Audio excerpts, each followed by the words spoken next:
Good evening, Canby. Welcome to our July 15th, 2026 regular meeting. If you please stand for the invocation and then the Pledge of Allegiance. Dear Father, thank you so much for so many things. I can't even list the things that I'm thankful for. I appreciate the grace that you give us, give me, the protection you provide for the City of Canby, and just the amazing people that make up our community to do some of the heavy lifting that goes on in our community to make sure that others are served. I just ask that you continue to bless our community, bless our volunteers, our first responders, and the leaders of our community to do right by its citizens. I ask these things in your name. Amen. Amen. I pledge allegiance to the flag of the United States of America and to the republic for which it stands, one nation under God, indivisible, with liberty and justice for all. Great. Thank you.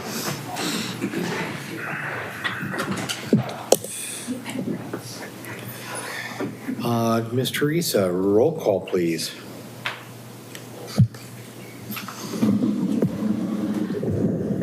Councillor Waterman. Here. Councillor Stearns. Here. Councillor Davis is absent.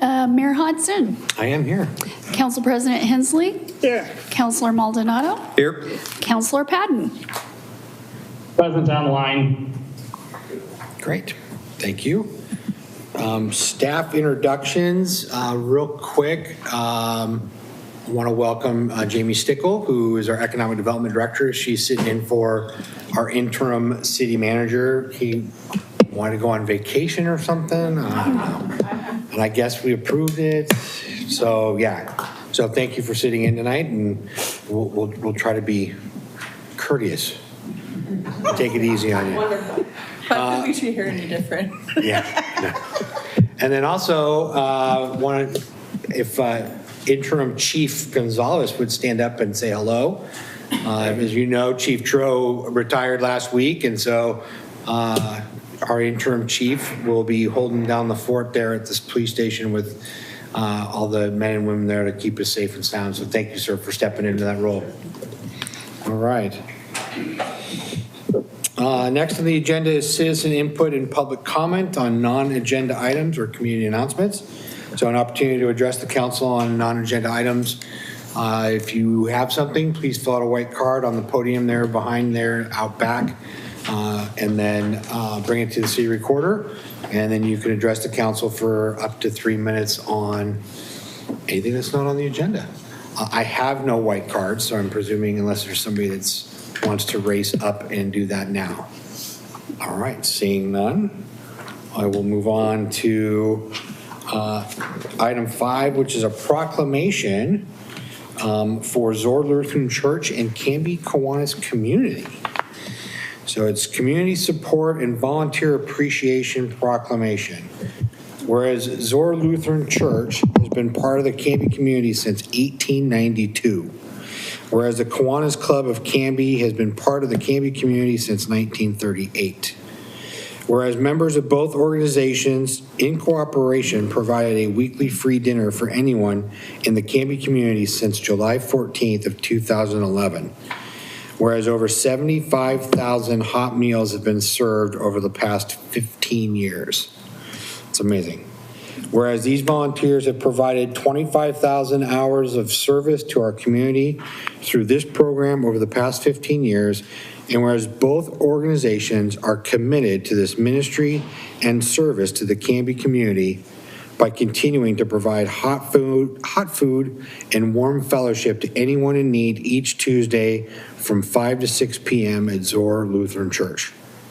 Now, therefore, as Mayor of Canby and on behalf of the citizens of our community, I offer our sincere appreciation and thanks to the dozens of volunteers and donors that have provided so much to our neighbors that need a little extra food and companionship, and to Zor Lutheran Church and the Kiwanis Club of Canby for supporting these volunteers for the past 15 years and for many, many more years to come.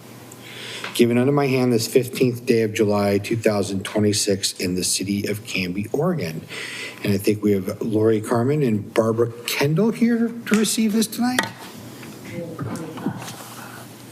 And the other two, Connie Ty and Chris Staples, the other two. The other two.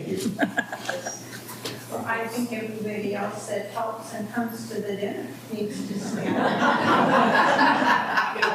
Yes,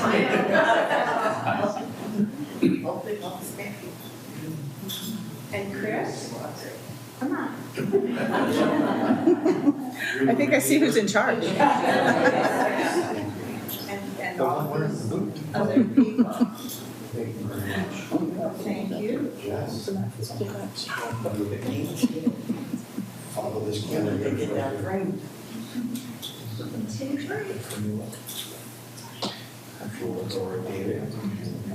And David.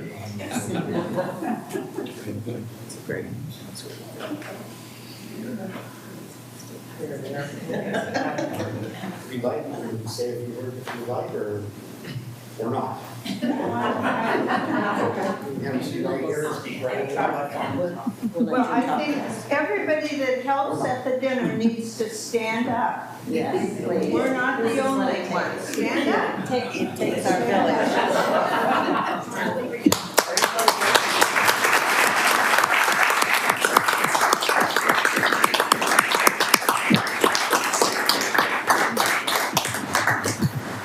It's just talking to it. Okay. It's been an honor to serve. Bob and Sally Boonstra started the dinner 15 years ago, and I think they had like 30 or so people attending. And now we have 130 or up to 150 attending. It's free. We have lots of donations, which are appreciated. And it's just a fun time. I look forward to Tuesday nights, and I think all of my other people would say the same thing. We just feel good about it. We have a good time, and it's gotten, when we started, we served mostly, or a good share, Hispanic families, and that's changed over the years, and now it's gotten to be very social. People sit at the same tables each week and visit and just have a good time. So it's an honor to be doing this. Thank you very much. Thank you. We appreciate it so much, and I know it's that number, 75,000 meals served, is very, very impressive. So, Mayor, real quick, I did the quick math on it. That's 104 meals a week. that's a lot. That's a lot. Good job, guys. So thank you very, very much. Appreciate it. Great job.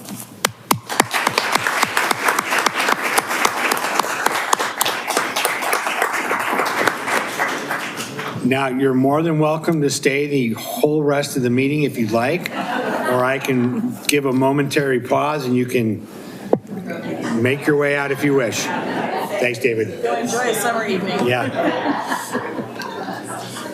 We're not that excited. I don't know, we got a couple of good topics tonight. Well, you decided to get spicy on us, huh? Little time. You've had a little time to rest up. I would never say it was rest. I know. I know your wife. It was not rest. All right.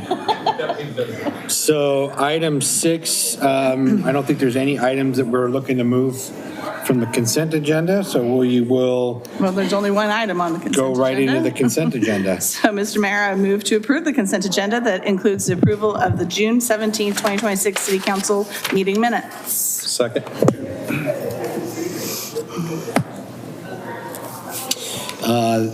The motion's been made by Council President Hensley and seconded by Councilor Maldonado to approve the consent agenda, which include the June 17th, 2026 City Council meeting minutes. Any discussion or comment? All those in favor? Aye. Aye. Anyone opposed? Seeing none, that passes 5-0. I don't think we have any appointments this evening. There are no public hearings.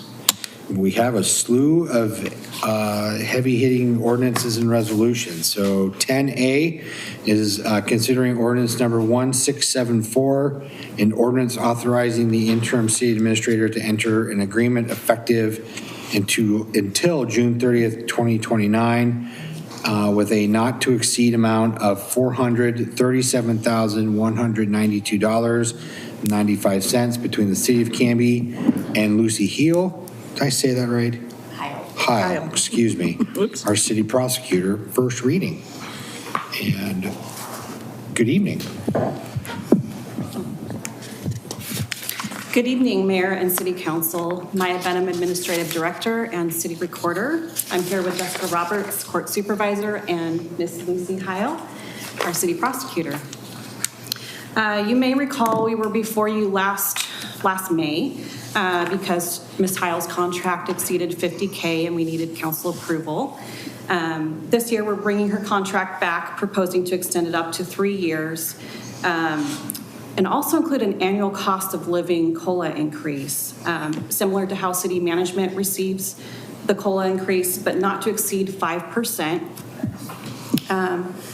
This 26-27 year, the contract would increase a total of $2,175, and it's been budgeted. The contract has a not to exceed amount of $437,192.95 for the entire initial term, which goes to 2029, and with the option to renew to 2032. Ms. Heil's been our city prosecutor, as you well know, from 2020 and is in good standing. We really appreciate Ms. Heil and the work that she brings to the municipal court and to the community of Canby. With your approval, Council, we look forward to continuing this contract with Ms. Heil, and we're here for any questions. Yes, Councilor Stearns. And maybe just me being kind of dense, but so 3 years, $437,000. So that comes out to about 145,731 a year. So that's what the contract's for. Because I was reading the contract, and maybe I just read it too quickly, but is that what it says per year on it? So it's a initial 3-year term to 2029 plus the option, if all goes well, to extend for another 3 years under the exact same terms of the contract. So the not to exceed number is best case scenario. It goes for the initial term and the renewal term. So the language in the contract is that in no event will it exceed that amount of money over both the initial term and the renewal term. And the renewal term. So. Yes, but each year is going to be an amount definite based on what the CPI is. So it's not possible to get to that entire amount within 2 years, 3 years, 4 years. It would take the entire 6 years. 6 years. So yeah. It's a 3-year to 6-year contract. Yes. Okay. Yes. So that's what I was getting, because I was looking at that number like. Okay, wait. So the 437 could be for 6 years. With an option to buy. The 437 could only be reached over a period of 6 years. 6 years. Okay. Gotcha. Okay. That makes the number a lot different. Okay. And I know that's a little bit confusing with how we titled everything, so I'll be kind of revamping that for the second reading. Okay. Any other questions or comments at all on this one? I just think the language could be revamped a little bit. That's about it. Okay. Okay. If we're good, I'll take a motion. Okay, Mr. Mayor, I move that we approve ordinance number 1674, an ordinance authorizing the interim city administrator to enter into an agreement effective June 30, 2029. Effective Until 2029, sorry. With a not to exceed amount of $437,192.95 between the City of Canby and Lucy Heil, City Prosecutor, to a second reading on August 5, 2026. Second. All right, motion has been made by Council President Hensley and seconded by Councilor Waterman to approve ordinance number 1674, an ordinance authorizing the interim city administrator to enter into an agreement effective until June 30th, 2029, with a not to exceed amount of $437,192.95 between the City of Canby and Lucy Heil, city prosecutor to a second reading on August 5th of 2026. Any further comment or discussion? Yes. Just a, maybe a question is, and reading through it, it's based on a certain number of hours and workload that's expected, per week. Scope of work attached to the contract. Yeah. So, but if for some reason there would be next 6 years or 5 years, an increase in the amount of work the court was doing, at that point we would need to redo the contract, because I guess I understand since we took over misdemeanors, there's a higher workload, and so I'm wondering if that's projected to be to increase, or are we kind of leveled off on? Yeah, because current work levels are reflected in the scope of services attached to the contract. If the service level needed to be expanded, then we would have to amend the scope of services, which would be amending the entire contract as well, and would probably open up discussions about compensation on top of it. Okay, So the current amount of money and terms are based on the services described in the scope of the contract. So right now, there would be a trigger, because of my fear is a scenario where a higher workload was needed, but since we're only paying for a certain number of hours, then the work would get done, so to speak. Or that's I guess, the fear at the back of my mind. I don't know if there's any flexibility or arrangement for being able to report and say, okay, now we got twice as many misdemeanors to do than we did earlier. Then is now the case resolution going to be twice as long, or is there going to be a trigger to revisit the issue? I would suspect that if the 3-year option, we could, if there was an increase in the workload, that would be the time to have that conversation. Again, like the number is right now based on 6, but it, like I was saying, coming somewhat tongue in cheek was, we're leasing for 3 years with an option to buy for 3 more. But, so if the workload changes at the 3-year, then or we even would before have the 3 year. Yeah. The thing I want to be monitoring is case resolution time, because I think that would be the sacrifice to be made if we're only going to pay for some number of hours. I wouldn't expect case resolution to increase. I would just expect the amount of hours to increase if our workload increased. Okay, and at that point we would come in. Process in the same amount of time. Okay, Yeah. so in that case we would just, okay. That was just discussion. Did you want to come up? You most certainly can. We are addressing your contract, so yes. No, we don't want to hear singers. Okay, sure. Yes, thank you. Musical chairs.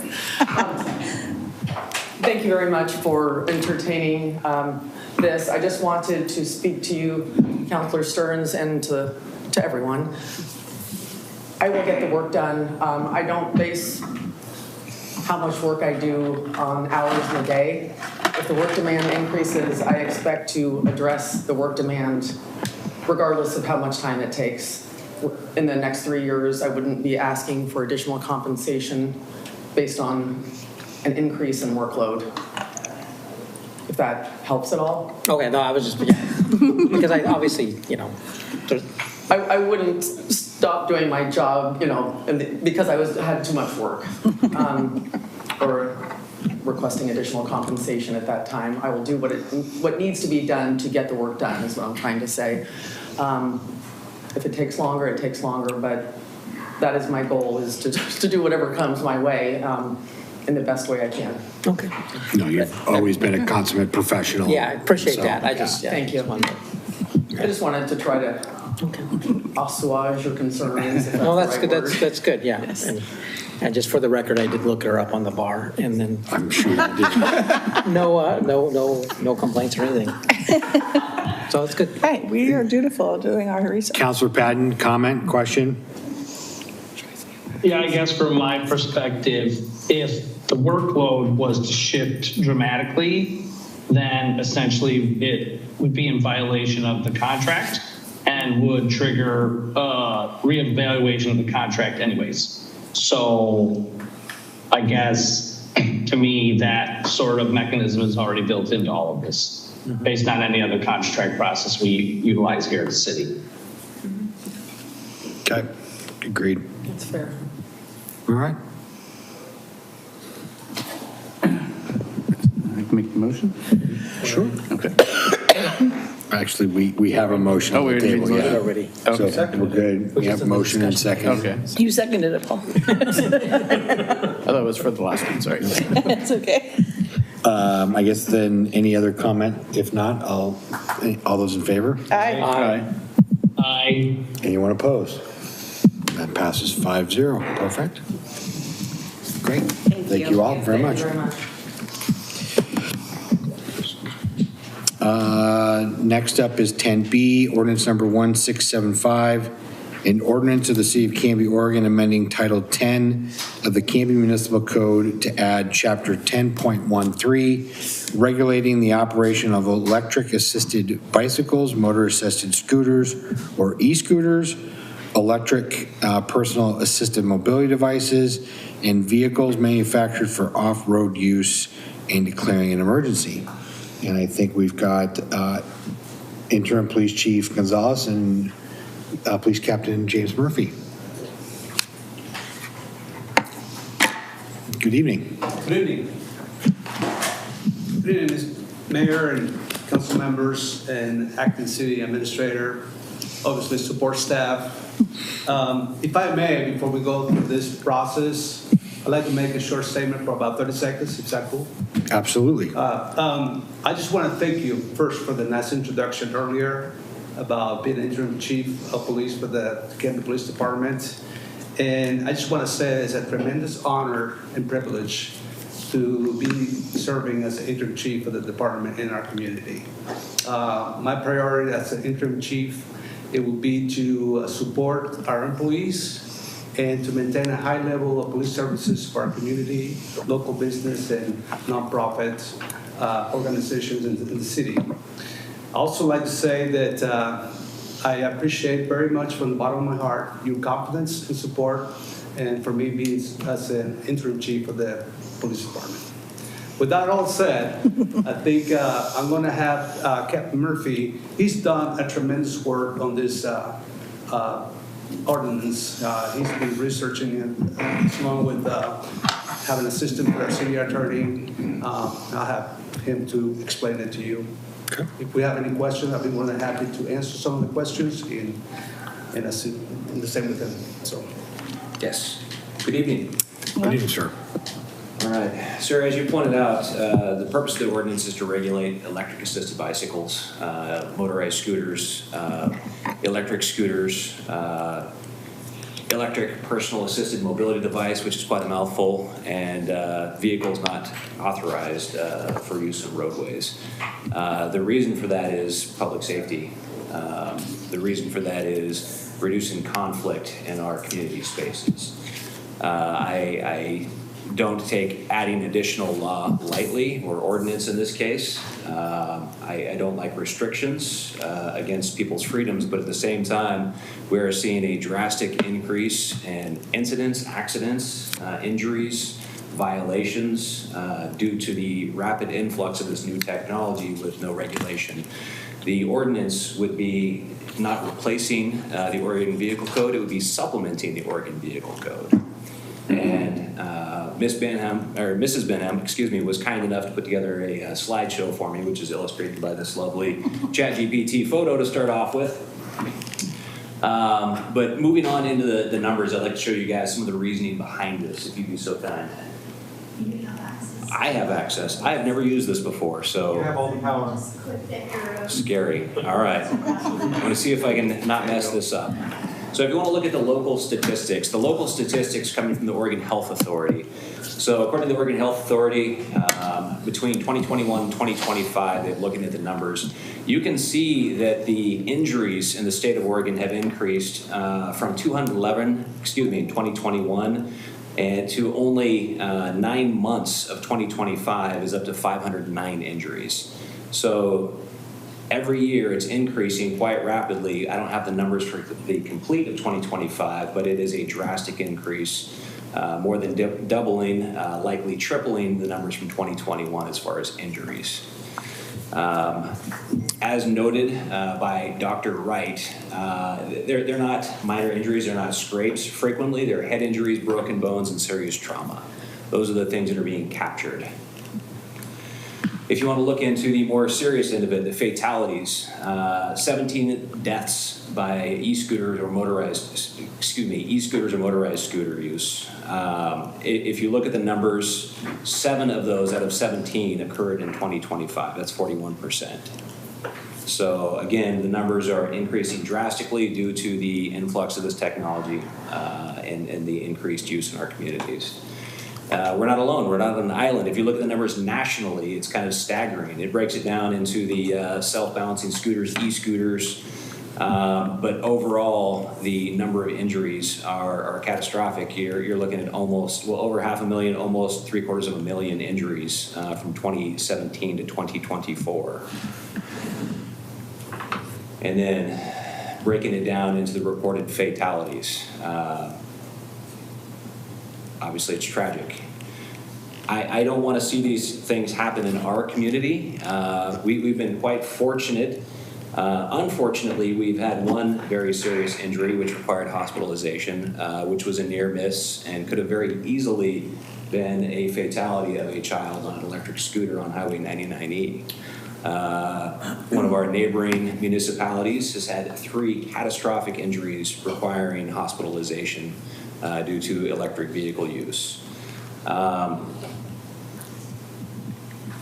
It's the manner in which these devices are used which lacks regulation. There is some regulation in it in the Oregon revised statutes. Like I said, under the Oregon Vehicle Code, what we're hoping to do is to supplement that. And I don't want to put you guys to sleep by going into the weeds too much. You're good. I would say with the supplementation, it's going to address the behavior of these devices within our community, and it's going to give the police the opportunity, once the education component has been pushed in, because let me back up a little bit. Our goal isn't to initially go out and start writing citations for this right out of the gate. What we've been trying to do since the end of this last school year, when this was really brought to our attention, is education. So using the schools, using our social media, we've been pushing out message about the legalities of these and the proper usage of these and who should be using them. So we've already begun that messaging. If an ordinance was passed, we would continue that messaging. We would provide information through our social media of the police department. We would request it as well of the City of Canby websites, as well as using our school resource officers and the connections they have to bring that information to the students and to the students' parents. So our goal is education. If the education isn't successful, then we would move into potential citations of the violators. One of the portions of the ordinance would allow us to cite parents. So when we're talking about very young kids, 11 years and younger, there would be no citations going to children. The citations would be going to the parents, which I think as parents we can all agree would be appropriate for a child of that age. When the children start getting older, 12 and up, it becomes a discretionary matter to the police officer to then cite the offender or the parents, not both, but one or the other. Having quite rambunctious siblings, I'm aware that teenagers can oftentimes do things without their parents' knowledge, find ways to circumvent the rules, getting quite creative. So in some cases, it might be the child that's responsible and not the parent, but very often, hopefully, if the parents are doing their job, they're going to restrict these behaviors and prevent these things from happening. Do I have any questions? I believe you guys, yes, sir. So I actually do have a couple of questions, just kind of based on what you've spoken on thus far. Citing the parents is absolutely a great idea. I think parents should be held more accountable for their children anyways.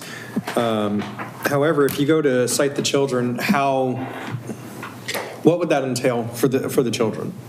Obviously, there's no monetary citation you can really give a child. So what would you propose on that? Well, depending upon the age, it can be a referral to the juvenile department. So it depends upon the age of the child, but oftentimes referrals to the juvenile department in the form of the citations come with, I'm forgetting the word, it's a diversion. Thank you, a presumptive diversion for the violations. So oftentimes that would be the case depending upon the age of the child. Okay. The other thing I would have a major question with is what classification of e-bikes? Because I know the majority of the ones that we're talking about are the ones that look like dirt bikes. Yes, sir. Absolutely, they're phenomenally fast. The only reason why I ask that is because my son has a mountain bike one, and it just has a little motor on it, goes 15 miles an hour. Mm-hmm. He wears his gear, wears everything, he knows to stay in the bike lanes. How are we classifying what we're actually intending this to go for? Yeah, absolutely. And on the flip side of that, my father also has a motorized scooter. So I'm looking at all of that. Yes. So, Ends of life. So, yeah. So some of that's already covered by the Oregon Revised Statutes or the Oregon Vehicle Code.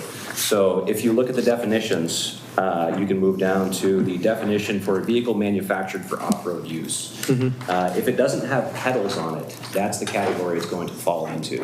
Okay.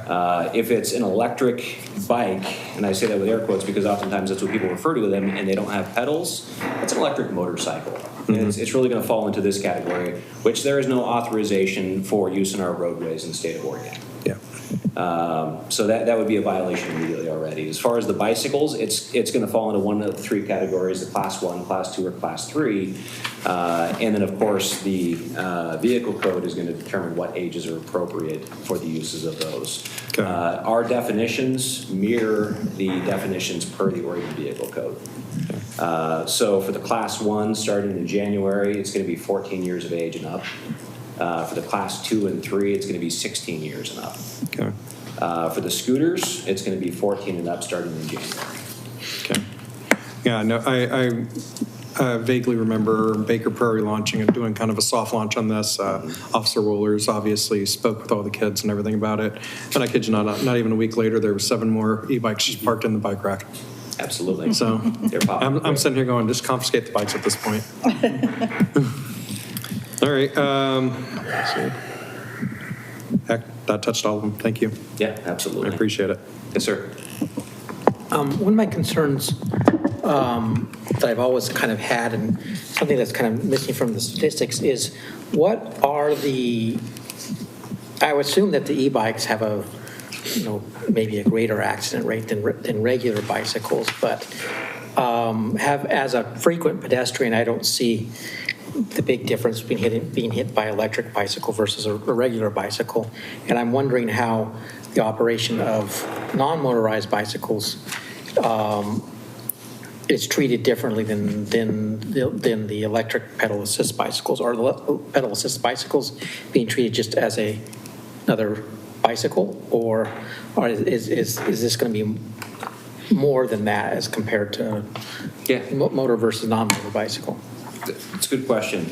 It's different. The Oregon Vehicle Code covers bicycles pretty extensively as well, and it classifies these differently. And I think that's due to the sheer speed and the maintainable speed of the devices. If you look at the speeds listed for the Class 1, Class 2, and Class 3, 28 miles per hour. I don't know if you guys have experienced this, but on a platform that's very close to the ground, it's pretty darn quick. And I think the challenge with that compounds it is the fact that they are not experienced drivers who are operating them. These are kids. There are people that haven't had driver's ed training. They haven't had any formal requirement to take a driver's test. So they don't understand the rules of the road, and they don't understand the physics necessarily of vehicle operation in a roadway. And so we're taking our youth who don't have any of those experiences, we're increasing the speeds with this new technology, and I think that's where the challenges are coming from. They aren't yielding at stop signs, they aren't providing notification for turns, they're not riding on the right side of the roadway oftentimes, and that's where some of these injuries are occurring. Well, I'm so basically you're saying this is primarily geared towards the youth. If I'm understanding correctly. Yes, sir. So if you notice, a lot of it is applied to the youth as far as the age and the actual age that they can start using them. There are absolutely adults who use electric bikes. From my experience in the time that assisted bikes have been around, because I can say the motorized version of bicycles or assisted bicycles have been around for quite some time. We haven't seen the injuries or the inconvenience or the complaints from communities, because oftentimes those were adults riding them. And now, because of this cheaper, newer technology, there are a lot of youth riding them, and I think that's where a lot of the challenges are coming from. Okay, but the adults would have the same rules of responsibility, absolutely. Yes, as children, yeah. So the code is covering the usage across the board. So a big part of the usage is an age requirement, but then the behavior while operating them is going to apply to adults, children, everyone across the board, with the exception of things like helmet laws, right? Adults are old enough they can make those decisions at the age of 18. Children are going to be required to wear them, but outside of those helmet laws, the behavior requirements are going to be the same for a juvenile or an adult. Okay. And currently, you don't have to wear a helmet if you're a kid on a regular bicycle? Is that the code? So 16 and under for a regular bicycle in the state of Oregon. Or excuse me, under 16. You have to. Correct. So there's no difference on the headgear? So the proposal and the ordinance would actually bring it up to 18 for the electric devices. Okay, but keep it at 16 for the non-electric bikes? We haven't made, there is no addressing of bicycles in this part of the ordinance. Okay. Yeah, no, my thoughts when reading this and going over this is it would be nice if it was consistent on all two-wheeled vehicles to make it simpler to know the rules, and maybe for the police officers to, they're going to look at the whether it has a motor, because some of these electric assist bicycles not. I mean, you can tell, but it's not readily apparent, as with the motorized bicycles. But anyway, so those are kind of my thoughts, is whether it's consistent for all of them or not, and yeah. And then we also have our city code. Chapter 12, which deals with some bicycles as well, and I was interested in the integration of this with the electric versus non-electric. But I don't know, that's more for the discussion section or questions. No, I mean, it's. One more question. Fair question. How often does or has in the past the Canby Police Department issued citations towards people on motorized bicycles or non-motorized bicycles? Is it common for the City of Canby to issue citations? We definitely did one. The 11-year-old girl that crashed into a truck, officer issued a citation to the parents on the specific about a month ago. Okay, so we have done that. Okay. Our main purpose right now, obviously, we see kids using this bike. Is very popular, sometimes in groups, and it creates a hazard to them and to others. Yeah. And I think by educating them, the parents and the kids, it's going to help prevent a serious accident to a pedestrian or to the kids themselves riding the bike. And then the other question I was having is, how is this going to apply? I saw streets, sidewalks, and stuff mentioned, but like the logging trail, I wasn't sure when I was reading this how that would apply to logging trail, other than the general rules about helmets and stuff. It's not really, it's not a sidewalk, but it's not a street, so it's right. Kind of so the logging trail is a park. Okay. As far as the state of Oregon is concerned, so truly it's going to cover sidewalks, park boardwalks, which could be applicable to the logging trail, but there is a rough edge on the logging trail as well. So arguably, could you then be on the rough edge of the logging road as you're traveling across it? Or other public property that's designed for pedestrian use. Now, the logging road it's kind of dual use. We see bicycles up there, and we see pedestrians up there. By this definition, I think park boardwalk could be applicable. But I think that's possible if you would use the outside edges of the logging road. So I think there is a usable portion of the park that they could be used, keeping the paved clear portion open for pedestrians, if I'm interpreting it properly. Well, I'm just wondering how, because we're in the still, we can still change the recipe at this point if we wanted to apply it. But I have been a frequent traveler along the logging road. The bikes do come up, whether they're electric or non-electric, come up pretty fast. And like I say, most people they'll ride around you or warn you. But it's yeah, I think it's an interesting issue on whether somebody who can get an e-bike can use that e-bike on the logging trail or not, and whether we want that to be the case. Yes, Councilor Waterman. So we discussed this quite a bit last night at the Bike and Pet Committee, and we were reviewing the ordinance as well.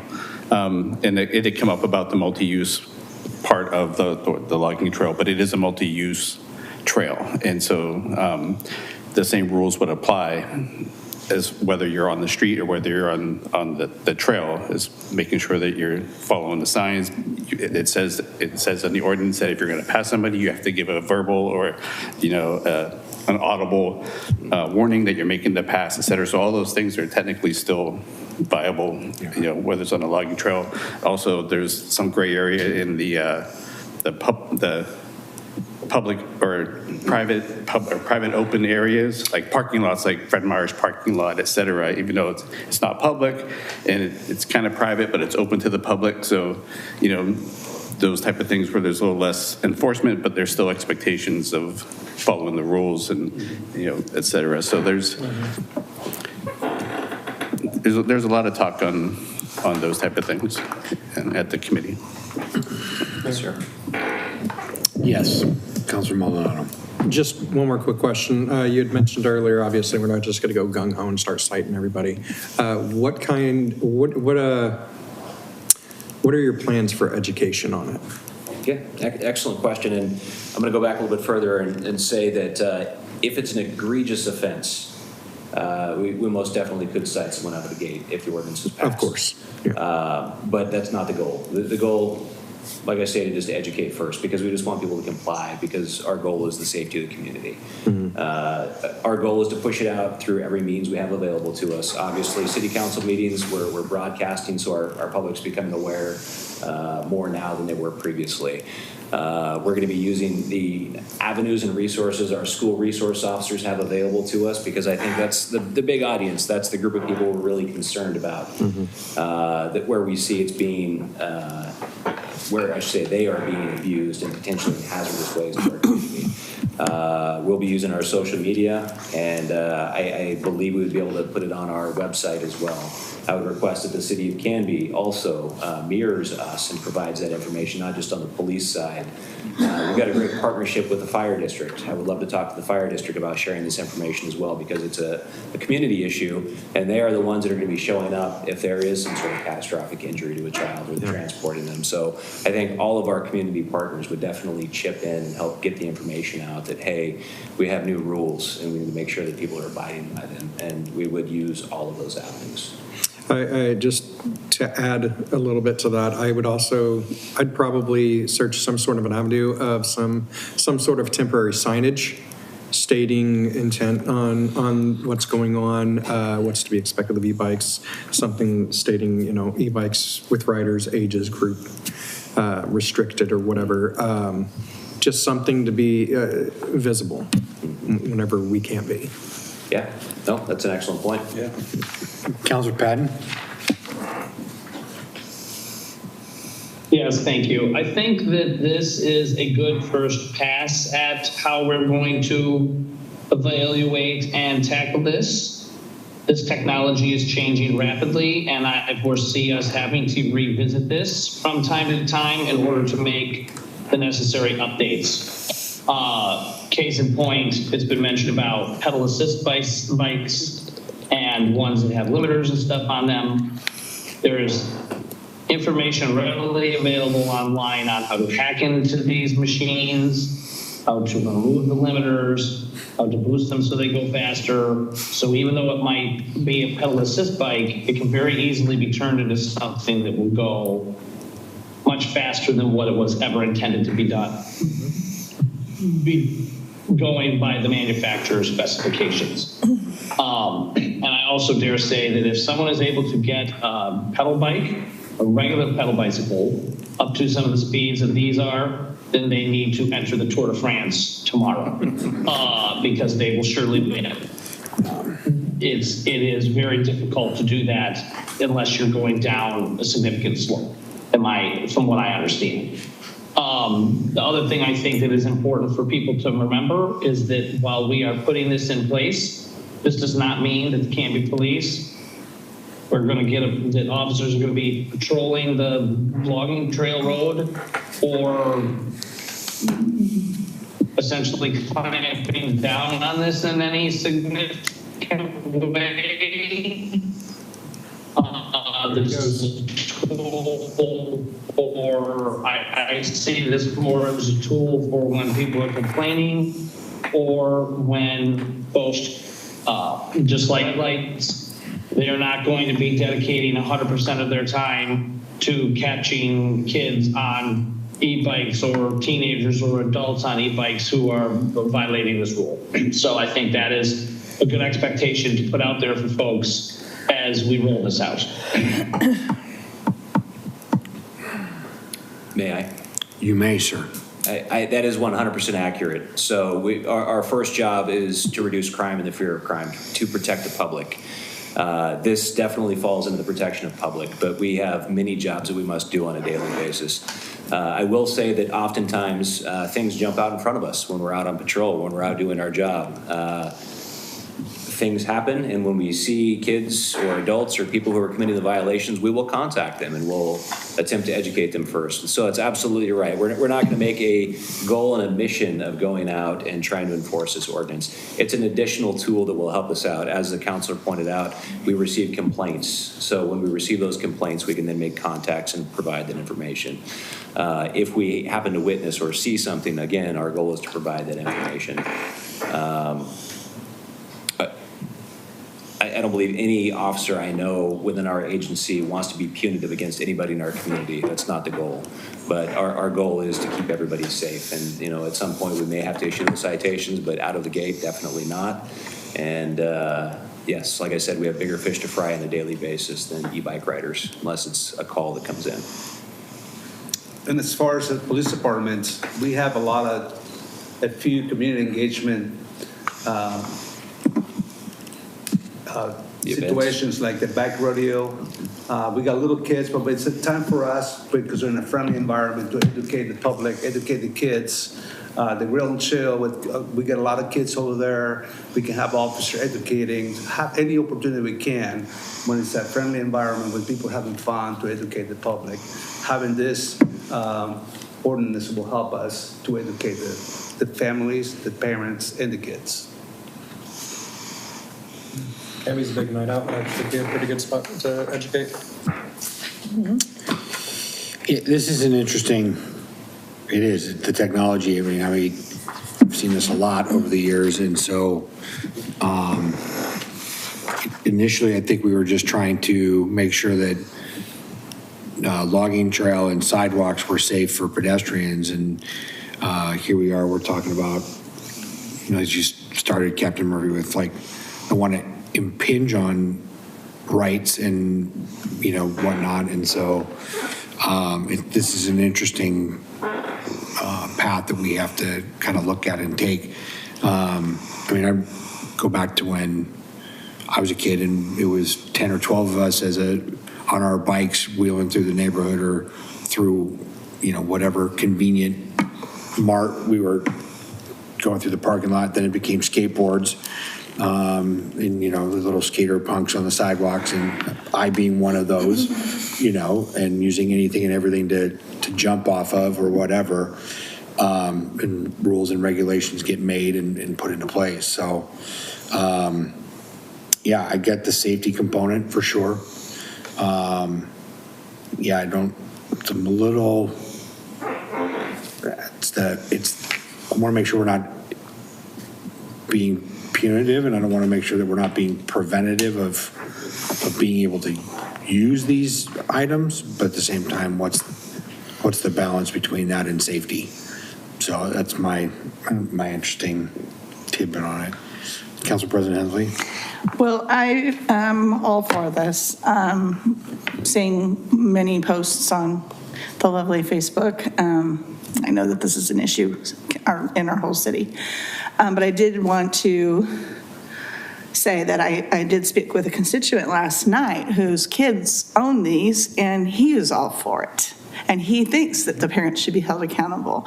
And given that, I think any responsible community member wouldn't have a problem with this. If you're doing right, it's not going to affect you. So I'm all for passing this. You know, and to touch on that, a lot of this stems from the fact that these new e-bikes that are out, they're actually dirt bikes. They are dirt bikes that are just electric. That's all they are. Right. And that's what you're seeing a lot of on the road nowadays. I mean, you do see the electric mountain bikes and electric bicycles, but these are going 15, maybe 20 miles an hour on a good day downhill with a strong wind behind it. But these electric dirt bikes, I saw it firsthand, 4th of July, they're zipping through the streets, doing wheelies down the streets in the dark. And these are black bikes, and these kids are wearing dark clothes. And it's just asking for problems. Okay. Any other questions for Captain Murphy or Chief? Yes, sorry, Councilor Warman. Actually, I don't. I'll wait till we do comments. Okay. I don't have any more questions. Did you have another question? No, it would be saved for discussion. Yes, Emily. Just a process matter. So, we've been working on this up till tonight. So I think you have 2 copies of Exhibit A that are perhaps different than what was published in the packet in front of you. The 2 copies are the same. Looks like one just shows red lines in my comments. The other is the clean version that I think you threw together based on that. Yep. So what staff is proposing is the hard copy with you tonight, not the copy in the packet. And the differences are a bit of a tweak to a couple of definitions to align with the vehicle code, and then a tweak to the age restriction section to also align with the vehicle code. And then I'll just quickly say on that point, as Captain Murphy said, a lot of this is just a reflection of what's already a violation under state law. So what this proposal is doing is fleshing it out to make it more applicable to the conditions that Canby is experiencing. So PD already has the ability to cite offenses under the vehicle code. So this copy here. Point it towards me a little more. Yes, that's it. So this. Those are, the 2 are the same. It's just the red line one is a little messier and the pretty one is prettier. So let's look at that one. Okay. Council President Hensley, and then. I do have one final question. There's an E-clause on this. What's the reason for the emergency clause? Yes, ma'am. So the statistics that I brought you at the beginning of the presentation are the reason. We're seeing a drastic increase in the injuries and fatalities. I want to get ahead of the curve. I want to be able to push this information out sooner than later. I would like to be able to provide this information at the next major community event. I would like to be able to provide the ordinance at the very least at the beginning of the school year. So I look at it as an opportunity to provide a chance to stop kids from getting injured or potentially worse. Okay. I don't have a problem with it. I just wanted that on the record. Fair enough. Okay. With that, Mr. Mayor, I move to approve ordinance number 1675, an ordinance of the City of Canby, Oregon, amending Title 10 of the Canby Municipal Code to add Chapter 10.13, regulating the operation of electric-assisted bicycles, motor-assisted scooters or e-scooters, electric personal assistive mobility devices, and vehicles manufactured for off-road use, to a second reading on August 5th, 2026. The version presented tonight, and declaring an emergency. Second.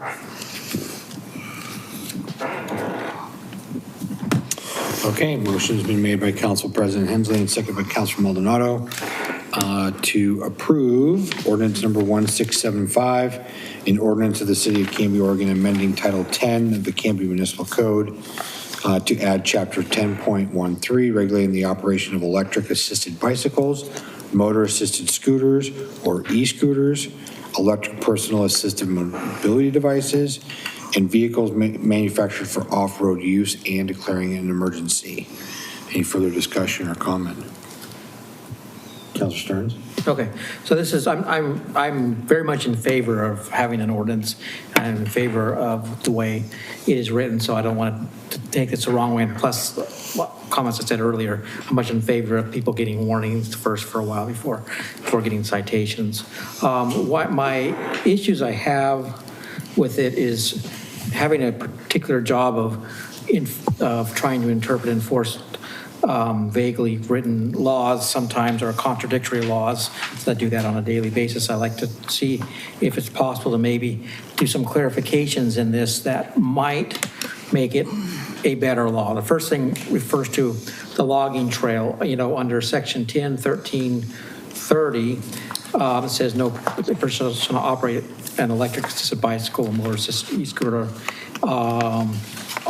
Number 2, on a sidewalk, park, boardwalk, or other property that's designated for pedestrian use. I'm thinking it might be good to have some sort of line 3 or something that either says it's okay to ride one of them on the logging trail or not on the logging trail, since that's sort of our little multi-purpose, and to take the ambiguity about whether that's allowed or not. So that's one of the things that I think could be useful. So you're suggesting an all or nothing, like either it's... No, I'm suggesting that something be descriptive of what's allowed on the logging trail, since that's sort of a unique thing in Canby that the way it's written right now, you said it could be considered a boardwalk or might not. So what you're saying is you're thinking there should be another line item stating or what's allowed removing the logging trail from those stipulations. Or just saying what is allowed on the logging trail. So on the logging, notwithstanding section 1 or 2 or whatever, on the logging trail, e-bikes are allowed or not allowed, or whatever category we have on there. So that's a little bit more clear of what is allowed on the logging trail. I think in order to do that, we have to have a clear designation of what the logging trail actually is. We've discussed it tonight that it can be considered or construed as kind of multiple things here. So we would have to first define the logging trail as to what it actually is. Or in the ordinance itself, we can say on the logging trail, because we can make it that specific, that says on the logging trail, this is what the rule is. I mean, whatever we decide the rule to be. But if you do that, though, you have to mandate it through, because the state law states one way or the other. So we have to clearly define what the logging trail is. Is that correct, or could we carve out our own? We can carve out our own. That's what chapter 12.4, your existing bicycle code already does. Carves out specific geographic locations by name. Okay. So I would suggest having the ambiguity of the logging trail removed so that it's clear what is allowed and what's not. I would say, my personal opinion would be electric assisted bicycles, yes. I would say no for motor, the ones that are really motorcycles or whatever. Yeah. But that would be my particular opinion, but I think it'd be easier for enforcement if it was made clear while we're drafting this, so we don't have to go back to an ambiguity later. So that's one of the things I think could help this ordinance to make it a little better. The other thing we're talking about, section 12 of the city code, which addresses bicycles, skateboards, scooters, and rollerblades, and it has definitions of bicycles there.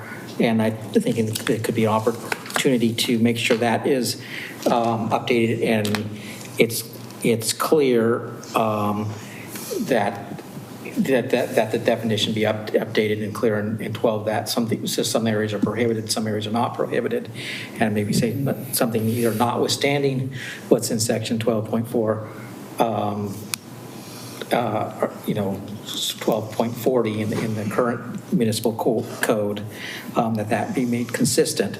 I personally also think, and I don't know if the council wants to entertain this, but I think when we say that on section 10, 13, and 30, no person shall operate or electric assisted bicycle or electric or assisted mobility device on a sidewalk, all that prohibition, because that's sort of the meat of that, and then the restrictions on age are the meat of this. The definitions are the definitions. But I think a regular bicycle should be included on things that are not allowed on sidewalks, park boardwalks, or other property that's designated for pedestrian use. I say that from experience. One, walking, I walk regularly all the time in the city of Canby. I commute often to work, and I do dodge bicycles on sidewalks that are going fairly quickly. It doesn't happen all often, but it happens often enough to remember that the close call where somebody almost runs you over, even on a regular bicycle on a city, sidewalk. And so it would be nice to specify that the regular bikes don't go on the sidewalks either. Also, having a while back in my life, I basically lived on a bicycle in the streets of Europe, and over there, bikes are just cars. They have the same rules and the same things, and if you ride on a sidewalk, it's an immediate citation because there's places for walkers and places for and I've also I've seen accidents here in Canby with regular bicycles versus cars and stuff, so that happens too. So I'm thinking it might be a little clearer if bicycles were thrown in on a lot of these, on the restrictions about what goes on the sidewalk and not on the sidewalk. And then of course that brings the fact that we have some places allowed sidewalks for bicycles and some not in the current city municipal code. And we have a map, the north side of 3rd Street, I'm reading right now, south side of 1st Street, second side. And then with a thing that the Safety Commission can choose other places if they want to, which is I'm reading that, and I'm thinking that should be sort of coordinated with what we already have in Chapter 12. So those are my comments. I got you. So just to address a couple of things, and I think we're convoluting what would be the electric bike issue by trying to weave in bicycle pieces. I agree that the logging trail is designated as a park. We designated that as a park a couple years, 5+ years ago, I think. So, but I do like the idea of having it carved out as a separate. I don't think there should be any motorized vehicles on what is considered the logging trail at all. But that would have to be a carve out, I think, if that's something that the council wants to do. Council President Hensley, and then I'll. To that point, is there not already a sign? Maybe, I don't know if police can answer this, maybe perhaps Spencer can answer. Isn't there already signage at the entrance at Territorial that says no motorized vehicles? There we go. So that tells me, it's the e-bike, it's electric, it's motorized, it's not allowed on the logging trail. Seems pretty cut and dried to me. Yes, Councilor Waterman. I think where some of that comes into from the motorized and the pedal assist, whereas you have a lot of, citizens that may have disabilities or aging or et cetera, where the pedal assist, as far as just enough to get the bike going where they can't stand to get it going, but the rest of it is pedaling, but the motor is there just to assist it going. This is where these classes try to designate between what that is versus, a only motorized, device that has a handle or a throttle, et cetera. And so that's where it gets tricky. It came up even, lots of conversations even in the Bike and Ped Committee where, we don't want to discourage the members of the community that still would like to bicycle but need a little assistance to help to get going versus the ones that are just, cruising down the road. And so I think that's where we need to we're trying to accommodate. So then the caveat would be, does the device have a pedal? If it doesn't have pedals, right, and that's what it says. And that's what it says. That's the difference between the e-bike and the motorized bikes without the pedals. Yeah, I can understand the point on the pedal assist. So I would think that if it doesn't have pedals, it doesn't belong on the logging trail. I think that would be kind of what I would consider that no motorized vehicles would kind of fall. That interpretation, and it did come up in the meeting as well about the logging trail, and that's one section there. It says designed for pedestrian use, about if it is multi-use for bicycles and pedestrians, that could be confusing to not just educating the community, but the community trying to interpret themselves as well, whether they can take a pedal-assisted bike on the trail or not. So some clarification there could help, at least on, and then I would say not just a logging trail, but in the future, really, I would say any multi-use trail that includes bicycles would include pedal-assisted e-bikes. So that's my... The way current reading is, it would be electric assisted bicycle could be considered not eligible for the logging trail because it says electric assisted bicycle is one of the categories of what's prohibited. And so and I agree with you, I was on the Bike and Ped Committee representative before you were, and so that was the general consensus, is that a lot of people with disabilities or weak legs, that helps them get out is the electric assist. And so if we want to do a carve out, I think it'd be a good idea, but it could be a good idea if the council wants it to, but I think it should be specified so that way there's not ambiguous in the future where people are wondering. It's just, we could say, no motorized vehicles technically means no electric because it's got a motor on it, right? But in that case, electric wheelchair will also be prohibited, right? Because it's got a motor on it. So I think also we can alleviate that with the logging trail confusion with a new sign that could state no non-pedal assisted motorized vehicles. we could do that, but it should be in what we're passing. No, of course, I'm but pretty sure when that sign went up, they were assuming combustible engine. Correct, vehicles. absolutely. We weren't really doing electrical vehicles when that sign was put up probably 20 years ago. Yeah, and I would agree. I mean, an update probably wouldn't hurt at all. Just really quick, the Logan Road, I see many e-bikes being used by elderly individuals to enjoy the Logan Road, and we're looking for behavior that is reckless. Yeah. Somebody's riding an e-bike at a normal speed, giving an announcement, and you right on your left to the pedestrian in front of you. That's all right. So I think having e-bikes allowed, especially for people that need it to enjoy the Logan Road, it'd be beneficial for all of us, all residents. I can see the conflict that I think we're looking as for safety is the reckless driving or riding the bikes at a high speed or behavior like that.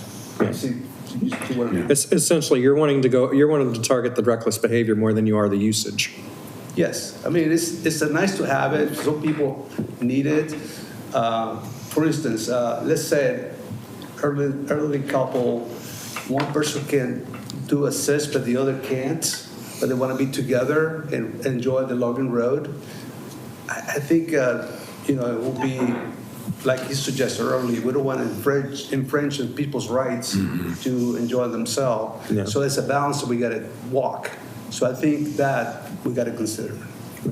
That makes sense? Yeah. And I think that's great if we said electric assisted bicycles are allowed on the logging trail make sure it's clear so that when this passes, it's clear. And if it's clear, then people have an easier time obeying it. And you could throw in something as long as they stay less than 15 miles per hour, I think is probably good. Okay. Anything over 15, 20 miles per hour, even on a regular bike, and people can get to 20 miles per hour on a bike.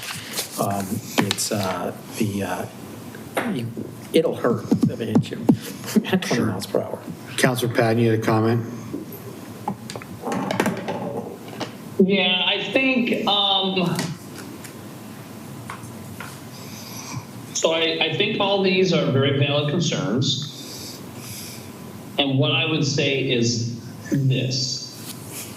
There is always going to be ambiguity in laws and ordinances and stuff that will be discovered over time and need to be corrected.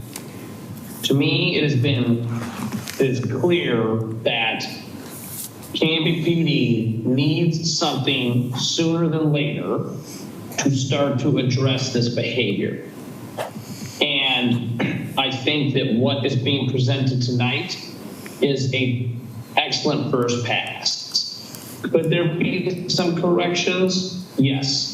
But I am for holding this up so in get into the minutia details of what is the logging trail and what isn't the logging trail, what is this, what is that. I think we can express those concerns towards city staff and they can look into those. And then either when it comes time for the second reading or if things come up after the second reading, this can be amended. But I am more interested in getting the police the tool that they need to start to correct the behavior rather than going into a death spiral about definitions and all of that jazz. The other thing I will say is I've heard people talk a lot about rights and all of that stuff. The last time I read our Constitution, there isn't a right for you to ride a bicycle. There isn't a right for you to run somebody over with a bicycle.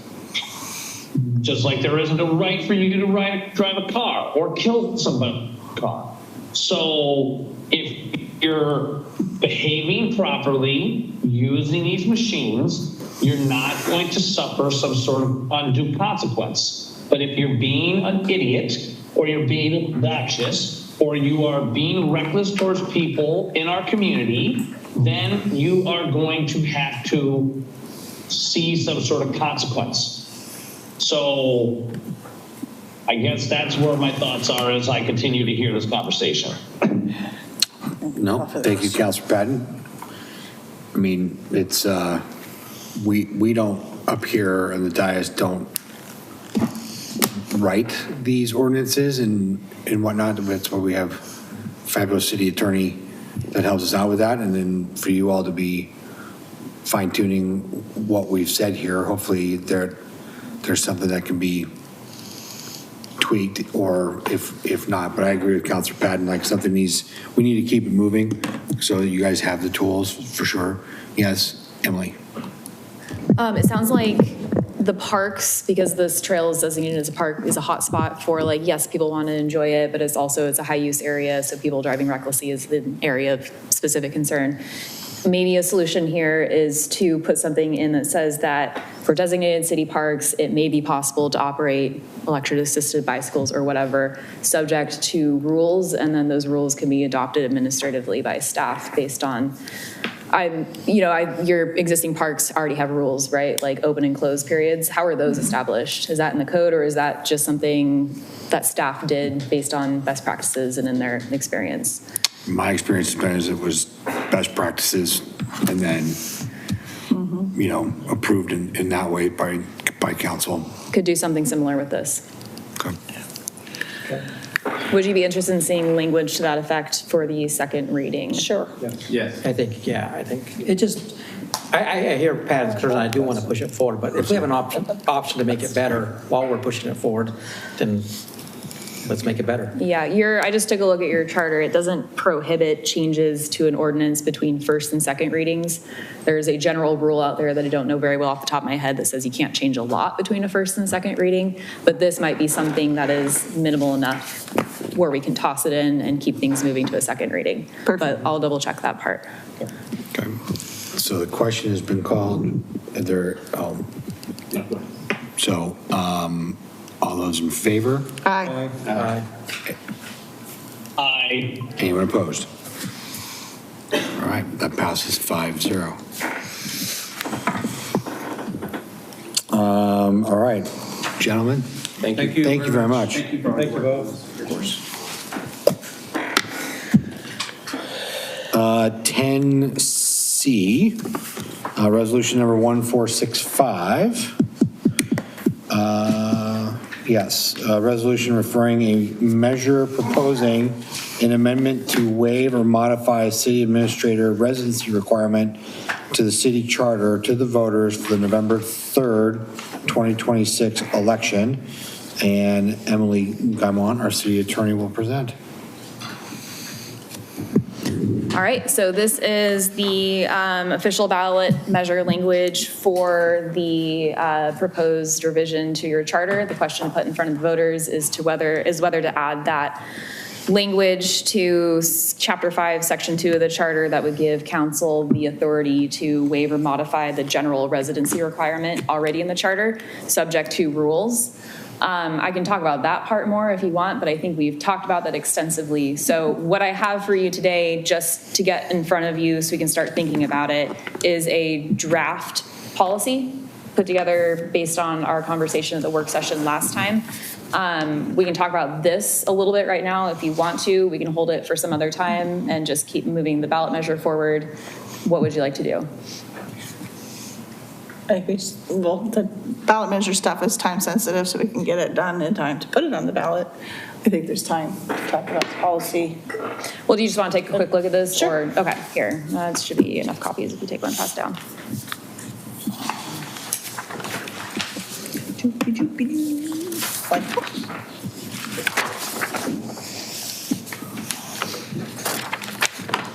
So to quickly summarize, it has a title, it has a purpose statement saying clearly that the intent of this policy is to effectuate the charter language, assuming in this hypothetical that the voters approve the change, and then a policy statement that reiterates the importance of the city administrator position, reiterates what council spoke about the work session last time as the reasons why we have this general residency requirement, being available within the city, being connected to the community, understanding and appreciating the issues that Canby faces, reiterating that it's the position of the council that living within the city is the best way to satisfy these requirements, but also acknowledging that under certain circumstances to be evaluated on a case-by-case basis, it may be, there may be cause to waive or alter the general requirement. And then really the meat of it is kind of that last third of the page. This draft right here says that the council at its discretion may waive or modify that general residency requirement if the council finds all four of the following factors. And this is based on our conversation from last time. These factors are entirely up for discussion on your end, whether they match intent, if anyone has any thoughts. But it includes both a mileage limit of 30, of course that number is up for discussion, and a travel time limit of 30 minutes based on like a commute in order to make an 8 a.m. start time at City Hall. Reiterates that the waiver must not impact their ability to do the job, recognizing the importance of the job within the community, and then finding that the requiring a move to Canby would create an undue burden for the city administrator based on a specific set of facts that would be determined on a case-by-case basis. So that's just the first run at it. It's always easier to talk and edit once you see something actually on paper. So that's for everyone to think about. Yes. I agree with Councilor Hensley that we probably can defer this discussion on the details of this for later, but my one question is, if we said, if we were to raise our hand and say that this is our policy, can we violate the policy afterwards? Change the policy? I'm just saying how binding. Yeah, you can change it. How about change it, but not violate? Never recommend. I'm just saying how legally binding is it?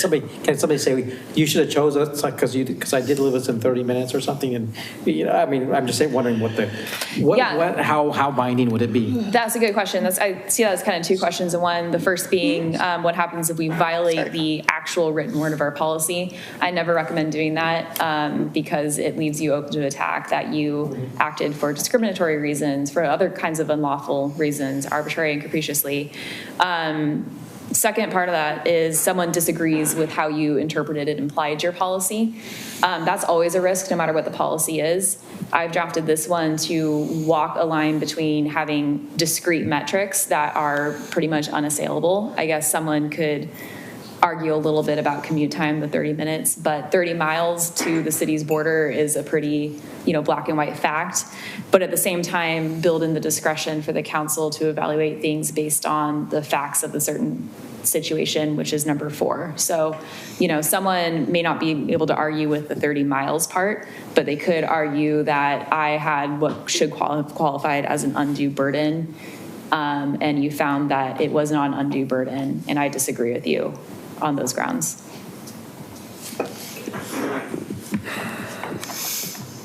So we're saying that this would be the heading and the language that would go in the ballot. No. This is because council wanted to start looking at what policy language would be should the ballot pass. Okay. It's kind of injunction with the ballot measure process as like an accountability measure, which I think it was Councilor Patton who spoke to We that a little could bit change last the night. policy, though. What was that? After we adopt it, right? Yes, you can see this policy may only be amended by resolution of the city council. The ballot is basically just saying that we are giving the waiver based on the discretion of the policy that we. It says that you shall adopt rules to govern the application of and these are those rules, and the rules would give you a layer of discretion. Thank you. So do we want to talk about these rules, or do we want to just? I would say that tonight is not the night to talk about the rules. It's okay, so.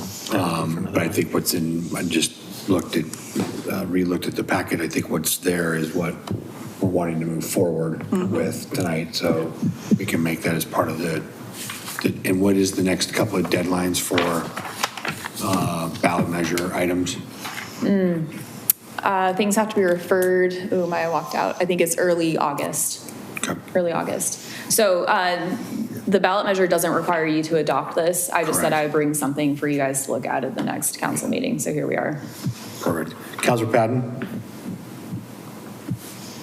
Yeah, I think what makes sense here, and what what at least I have recommended in the past is that that members of council review this draft version of the policy, make notes, put suggestions, questions.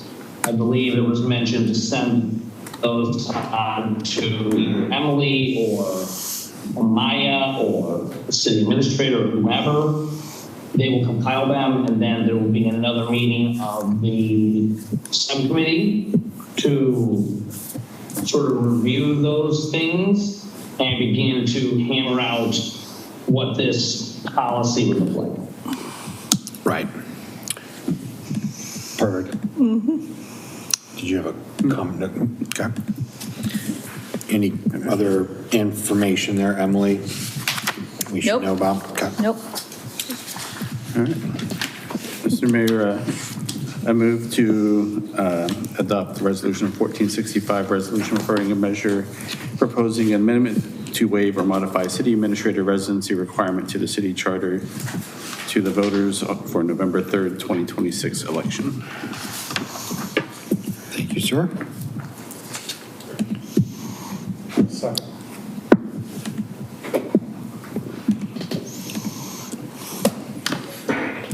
So a motion's been made by Councilor Waterman, seconded by Councilor Maldonado, to approve 1465, a resolution referring a measure proposing an amendment, an amendment to waive or modify city administrator residency requirement to the city charter to the voters for the November 3rd, 2026 election. Any further discussion or comment? All those in favor? Aye. Aye. All right. And no one opposed? It's 5-0. Okay, 10D, resolution number 1466, a resolution referring a measure of proposing an amendment to Chapter 10 of the city charter to the voters for the November 3rd, 2026 election. And this is also Ms. Gamont. Everyone gets to hear me talk a lot tonight. Okay, so this is the ballot measure sending the revisions to Chapter 10, the chapter that establishes the Canby Utility Board, to the ballot for the decision of the voters. What would be most helpful for council right now? We've talked about this a lot.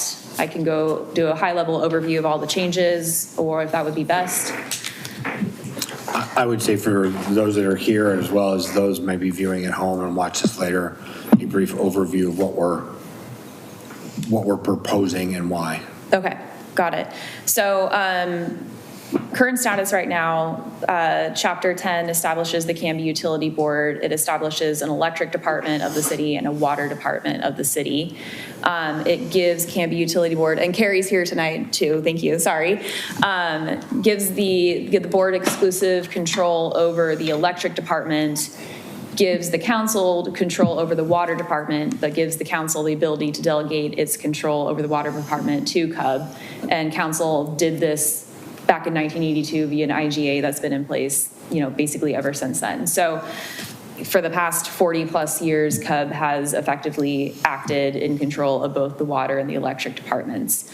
So the meat of this proposed amendment to the charter would be to change charter language to reflect that reality, to merge the electric and water departments into a singular department, and then to give CUB exclusive control over that singular department, as it currently has with the electric and as it currently has with the water through that IGA. This is going to be beneficial to CUB for a few reasons. First and foremost, it will help them get funding that they need for the new water treatment plant project. Yes, so that's the main thing right there. In order to effectuate that intended rearrangement, there's lots of different little red lines throughout the entire chapter. I don't think I need to go into those though. Is that? Okay, great. A couple other things that this ballot measure does, it proposes to amend Chapter 10 to modernize language and grammar. So chairman becomes chair, and I added Oxford commas throughout. Sorry if that's controversial.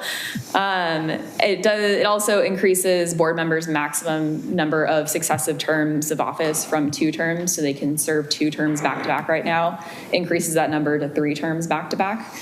Doesn't change the number of years within each term, however.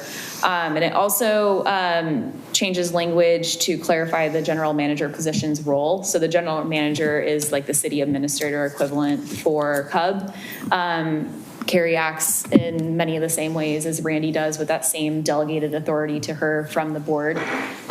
So this ballot measure would revise language to match that as well, which was a request from CUB. That's the most of it right there. Okay. So great review. Thank you. Councilor Walker. So I just wanted to add that if anybody would like more information about the discussion of that, I believe it was just last week, they're running together, so I have so many meetings, that you can go back and review last week's work session where we delved into a lot of those details of what the high level that we just talked about. So those discussions are available. So absolutely. Thank you for saying that. Councilor Stearns? Yeah,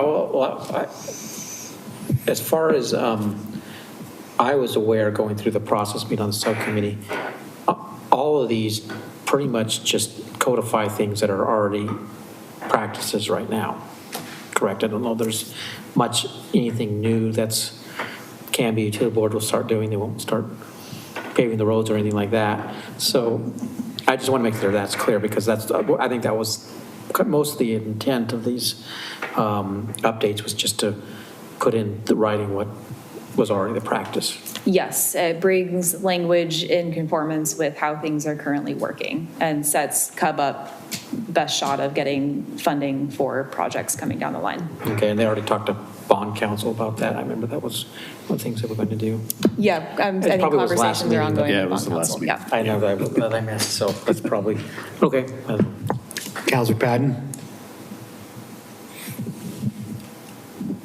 Thank you. So I guess for me, first and foremost, and this is something that was one of my goals right out of the gate of this, does Canby Utility and the Canby Utility Board feel that these changes are going to remove some of the impediments and roadblocks that they have historically felt about how the city charter has been written in the past? And if yes, like yes or no, does this fix the things that they want fixed so that they are not hamstrung by the city charter in their operations? I'm seeing a big nod from Carrie. Carrie being Okay. Carrie Duncan, CUB General Manager. There you go. She's nodding yes. Excellent, because that is I have heard for years about how the city charter has been an impediment to the Canby Utility Board, and I'm hoping that these changes will correct that.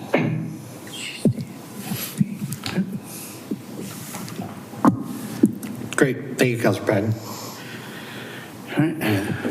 Yes, Councilor Orman. I move to adopt Resolution 1466, a resolution referring a measure proposing an amendment to Chapter 10 of the City Charter to voters for the November 3rd, 2026 election. One second. Motion's been made by Councilor Waterman and seconded by Council President Hensley to adopt resolution number 1466, a resolution referring a measure proposing an amendment to Chapter 10 of the City Charter to the voters for the November 3rd, 2026 election. Any further question or discussion? All those in favor? Aye. Aye. Aye. All right. Anyone opposed?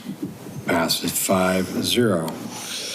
Next is consider resolution number 1467, a resolution referring to the electors a measure proposing the renewal of the 5-year local option levy for the Canby Swim Center. Swim center operations and maintenance at the rate of 49 cents per $1,000 of assessed value beginning in fiscal year 2027-28. And I think Nathan and Emily are presenting. Hello. I'll kick it off and then I'll turn it over to you. Okay, so this is a proposed renewal of your existing swim center levy.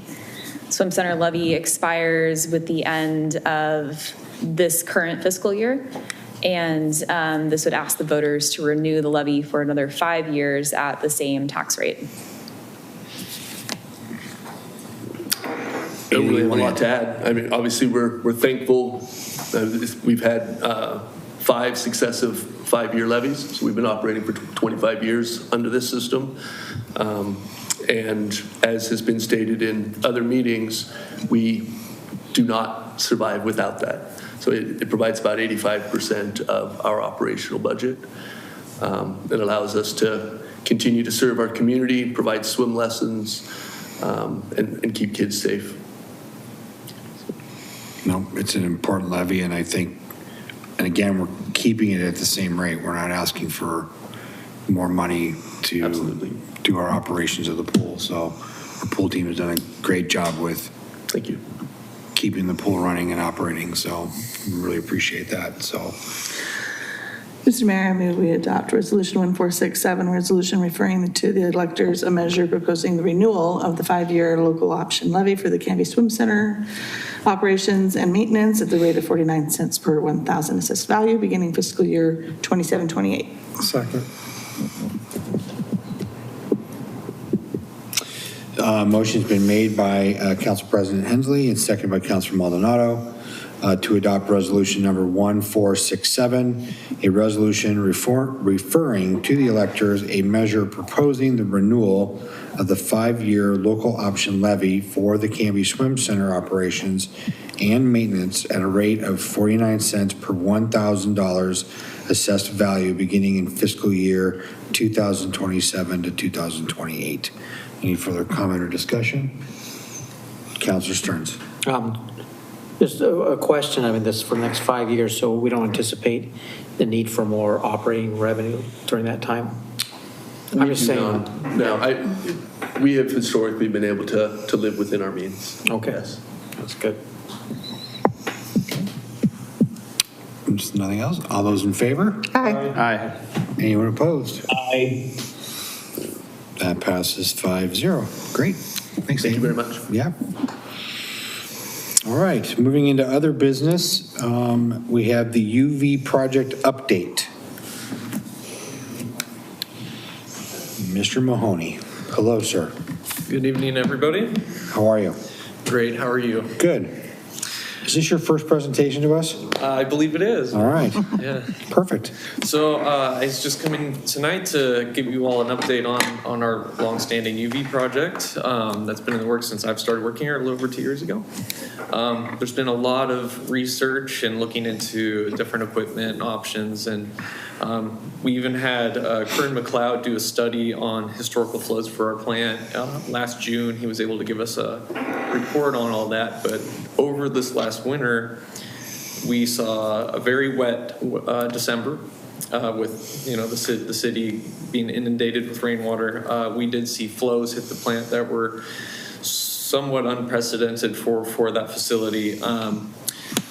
So looking down the road of this UV project, I'm seeing that there's a possible change in the design of the system with this last winter's flows that we hadn't previously seen before. So this is new information that was presented to us because of this winter we had. So currently our UV channels are designed for 4.5 million gallons a day. And the system we're wanting to put in, the new system that we're wanting to put in would be 4.8. So it'd be sized just a little over the capacity of the actual physical characteristics of that channel.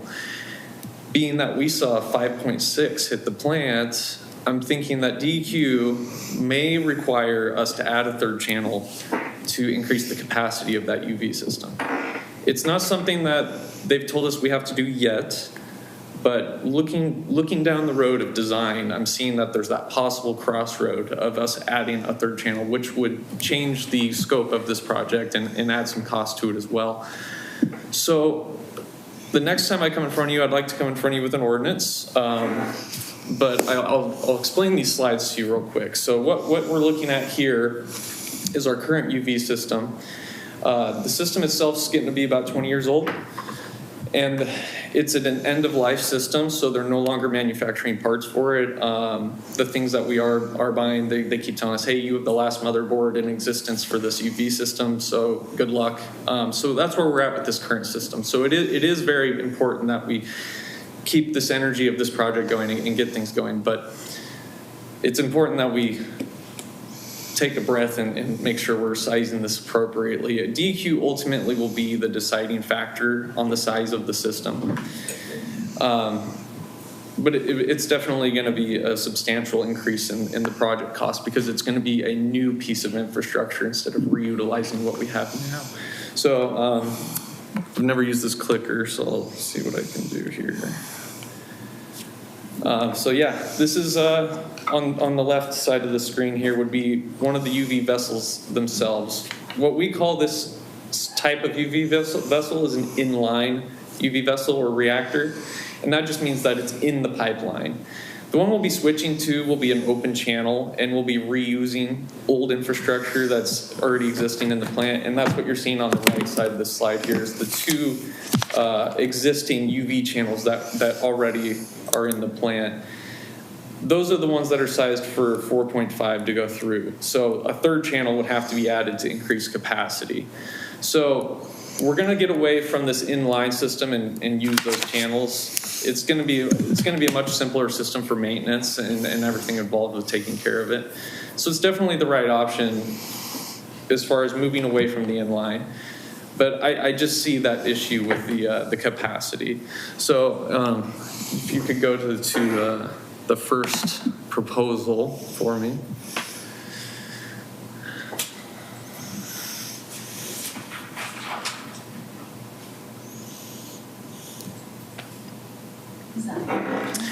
That's the one, yep. So this is the initial proposal from the group we're working with, which is Gordian.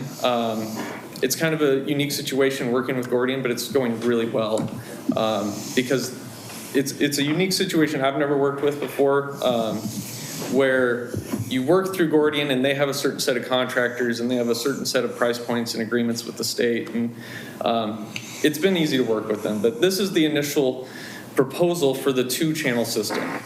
And I don't know if the price is on that one necessarily. Yeah, it's right there. Okay, so this is our 2-channel system, and it does break down line by line what the cost is. The UV system itself is one of the larger expenses, obviously, to buy the system, and then the engineering that goes into it. And that's just putting in what we already have. So that's not adding infrastructure. That's just building the new system and putting it into the channels we have. And then on the next proposal, this is their bid for adding the third channel. So as you saw, the 2-channel system is sitting a little bit under 1.4 million for the project, and this proposal for the third channel is going to land us up in the ballpark of 600,000 for adding. So it would bump us really close to a $2 million total cost for the project if we end up adding this third channel. Right now, we're not budgeting for that third channel. So when we run into the design phase of this, if DEQ says, hey, you need to add it, then we're going to have to come back here and talk about that. But I just wanted to make you all aware of the effort that's been put into this and getting to this point now, and then seeing the possibility of something changing even after all the research and effort we put into it. And I just want to make sure you're all aware that if I come up here and say, hey, we need to add a third channel, you understand why. So just want to make sure everyone's aware of what's going on, because this is a very important system that we get going. Mm-hmm. And so I want to, like I said, next time I come in front of you, have an ordinance ready for all you and we get going on it. But I just, for the future, if I come back and ask for that third channel, I want you to know why. So Patrick, you talked about how much more, again, because of the rainy winter. What's been the trend? Are we seeing that happen more frequently? And by more frequently, are we seeing that every 5 years, every 3? Like, what's that?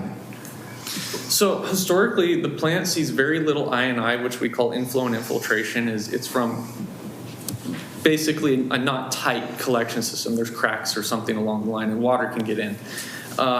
We see very little increase during normal rain events, like a 10% increase in the plant, which is amazing for I&I intrusion in any system. But this last December, we saw flows just increase and increase. As the city started to just flood over, people's clean outs will start to become drains. And so we just saw a lot of flow hit in the plant. And I haven't seen rain like that hit the valley in a long time. So looking back on our history, I don't see that. So this is sort of anomalous this winter. Okay. But it's something that, it's real hard facts that we have to consider. And being that it did push the plant a little bit past what we intend, because the current system we have with the inline, it says it's rated for 6 MGD. So we never went past the design of that system. And that's where I'm getting at with going back to the old channel and us going to it. You understand. So I don't normally see I&I in our system, but this winter was just very, very wet. So you're pitching a proactive, I don't want to say doomsday, but pardon the pun, a rainier day than usual to be situated to be able to handle it in a better fashion. And I would like to add the third channel to increase the upper limit capacity, and it would give us, when we have extra equipment that we're not using in the wastewater plant, we rotate that equipment to keep the hours on equipment really similar to each other. So it would just be rotated in and out as we need. But if we see a high rain event, we could turn on that third channel and know we're treating the wastewater how it needs to be. So are we looking at a 20-year cycle for these improvements? So when Kern McLeod did their study, he said that the incremental increase that we see just from the system is good for the next 20 years or so without us needing to add capacity. But that was without this winter included in his calculations. So. Okay. Councilor Patton, and then I'll come to you, Councilor Waterman. Yes, thank you. So, first question. Sooner or later, will we need to put in a third channel to handle the expanded capacity, to handle the growth of the city of Canby?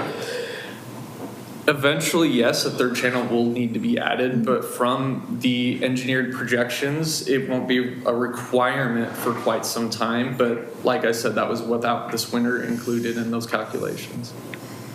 Okay. Next question. Do we have the money to put the third channel in now? Yes, but I didn't budget for it this year, so we would have to supplement our budget and add it in. I understand that. By putting in the third channel, requires to put in the UV system at the same time, or could the channel be put in and then the UV system come later?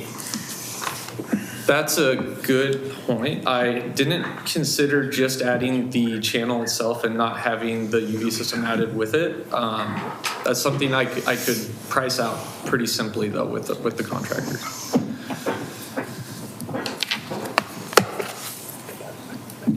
Okay, so I guess for me, if a third channel would have been beneficial this winter, knowing that seasons become crazier and crazier each year, if we have the money to do it, concrete is not going to get cheaper. These UV things are not going to get cheaper. None of this stuff is getting cheaper.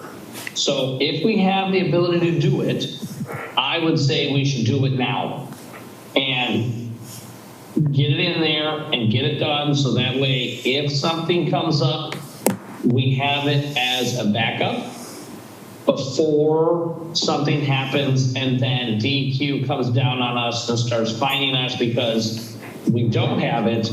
And now we're in a rush and have to pay more to put it in.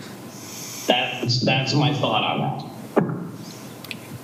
Councilor Waterman. Or did you? Go ahead. Did you have something? I'll answer that real quick. Oh, go ahead. Go ahead. Absolutely, the capacity would be very important when we switch back to having open channels because the UV system we currently have is the inline system that I showed in those slides, and they are rated for 6 MGD. When we go back to open channel, we'll be actually cutting capacity out of the UV system. So adding the third channel would be putting the capacity closer to where it's at now. Okay. Councilor Waterman. Okay, so trying to make sure I'm clear on this. Going to the 2-channel cuts our capacity, but Kermit Cloud says even with that, we're still good for 20 years, barring any acts of nature. Yeah, correct. Okay. So that's my one thing. So we don't necessarily absolutely have to have it sometime in the next 20 years for regular use or growth. Yes, on a normal day, but seeing that this winter pushed our flows as high as it did, DEQ is going to put that into consideration for the sizing and approval of the system. Okay. And I'm just not sure what they're going to think about that, seeing that flow. So really it's coming down to what DEQ is going to tell us we need or not. It's really going to define what the project's going to require. Yeah, absolutely. So the engineering firm will come up with a design and they'll submit that to DEQ and they'll either approve or deny that. Okay, so assuming the DEQ says, no, you're good, then technically we don't need it right now or technically for the next 20 years. Yeah, and that would just be based on requirements. It doesn't mean we can't add the third channel if we want, right? So. Got it, okay. And so the other question is, assuming this happens once every 5 years for the next 20 years, what is the, I guess the result, or what's the damage, or what's the downside when we have that, if that capacity is exceeded for a couple days, once every couple of years? So it would be considered a sewer spill. Okay. And we'd have to put signage out at the river up by the outfall. Okay. For untreated wastewater. We'd have to inform the public through the news. And the OHA would have to be informed as well. So it would be bad publicity for one, and then the fines that are included with that. So you have to submit to DEQ how long you were violating your permit, and then they base the fines off of that. So assuming our consultants say you're good to go, and DEQ writes it off and says you're good to go, and then something happens down the road, we have an act of nature, and there's an issue, they're going to come back and say, well, you're doing something wrong, even though they approved it? It gets a little complicated because they start looking at your collection system as well.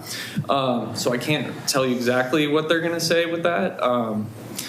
But they look at the whole system once you start having large flow events. I know one of our neighboring cities is having an issue with not being able to even build another home in their city for having I&I problems that are so bad, they have to address them, right? So we don't have that problem normally. So I just don't think that DEQ would have an issue with our 2-channel system, but this winter it was such a high flow. Right. And I would be fine with just going with 2-channel and pushing this along with 2-channel, but that was just a...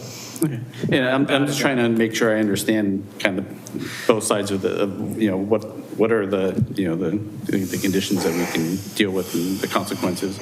And so even if we're going to go forward, I agree with Councilor Patton. I think it would be good to find out kind of what phases, if it's kind of, can we do in multiple phases, maybe multiple budget years or something like that, to kind of help alleviate some of that, but still plan for the future. And I appreciate you looking out, and being proactive on that. Yeah, that's all I got. Okay. Councilman Maldonado. One, thank you for bringing the update to us. The only question I really have is, what is the efficiency between the inline and the trough style? So performance-wise, it comes down to just characteristics. So what we're seeing with this inline system is a massive underperformance from its lamp life, and that's one of the highest costs of running the system besides powering it is the lamps. So when they sold the system to us, they guaranteed 8,000 hours of lamp life, and we're only seeing about 2 or under. So we're replacing lamps about 4 times more often than we need to with this current system. And so switching to the channel system is going to be beneficial to us in multiple ways. The lamp life is going to be 12,000 hours guaranteed lamp life, and also the maintenance on it will be much easier because we can individually work on modules while the system's on, so we don't have to take the whole system down to do maintenance on it either. So it's a lot simpler for us. And on the trough styles, does it use the multiple lamps, or is it still using a single lamp? So it's going to be switching away from a medium pressure, smaller sized lamp to a low pressure, longer lamp. So it's going to change the physical characteristics of the lamp, but it'll still essentially do the same sort of treatment. Which could also lower maintenance costs as well. Yeah. Okay, thank you. Councilor Stearns and then Councilor Patton again. You mentioned there's a lot of infiltration with the flooding this last winter.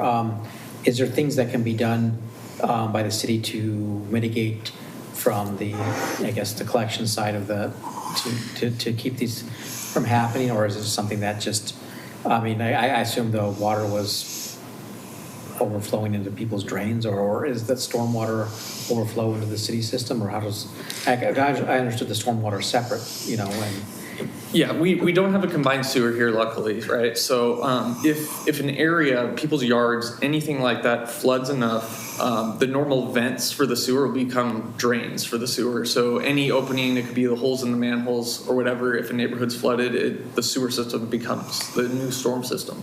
And so any neighborhood that was flooding or puddling up or anything like that becomes a drain for the sewer. Okay, and there's not much you can do about that? Not during those events, and it's just an act of God, really, so. Councilor Patton. Yeah, so you're saying that how old again is the inline system? The inline system is in a 15 to 20 year age range. Okay, and you were saying that they guaranteed a certain lamp life? And sorry, the GPS lady is yelling at me, I apologize. That's coming through. The lamp life was set to be at a certain number of years, and it's not even close to that. Is that correct? Correct. So the current system we have, they guaranteed 8,000 hours of performance out of the lamps before the performance drops, essentially. And we're seeing 2,000 or less. And this was something that after they installed it, it has been years of research, engineers, reprogramming of this system to try to get it to function correctly. And what we've ended up doing at the plant is adding a lot of maintenance and 2 weekly cleanings of most of the plant to keep the disinfection system running properly. So when we switch to this new UV system, it's going to alleviate all that extra work we have to do to keep it running. So have we done something? Have we gotten a refund from this company for this, or have we taken them to court to say that they have sold us equipment that is inadequate and is defective? Or are we continuing to pay them? We had an agreement, and the agreement ended this last year, that they would prorate and warranty any of our lamps that were under 2,000 hours that either broke or just malfunction in any way. But if we chose to remove the bulbs that were still working before that 2,000 hours, they won't warranty or rebate us, so we have to pay full price for those ones. And we're doing that right now just to keep the UV system working. So we're spending a lot on lamps. We had an agreement with them where, and like I said, it just ended this year, we had an agreement with them where when we would purchase 8 lamps, and these are 8 lamp systems, so we have 16 lamps between the two.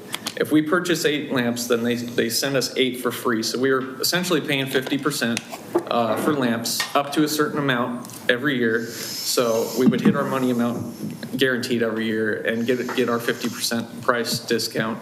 But this year it ended, so we're paying full price. So it's just getting more expensive to run the system. Goodness gracious.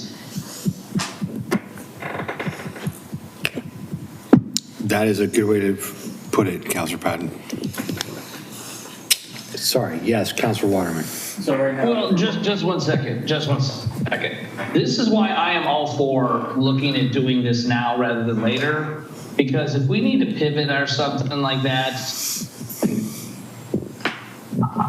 this just makes me want to advocate even more for at least getting more of this work done now rather than waiting, because Bert was the sludge drying machine that was crap, and we ended up having to go and sue for that. Now it's this system. It's getting very frustrating.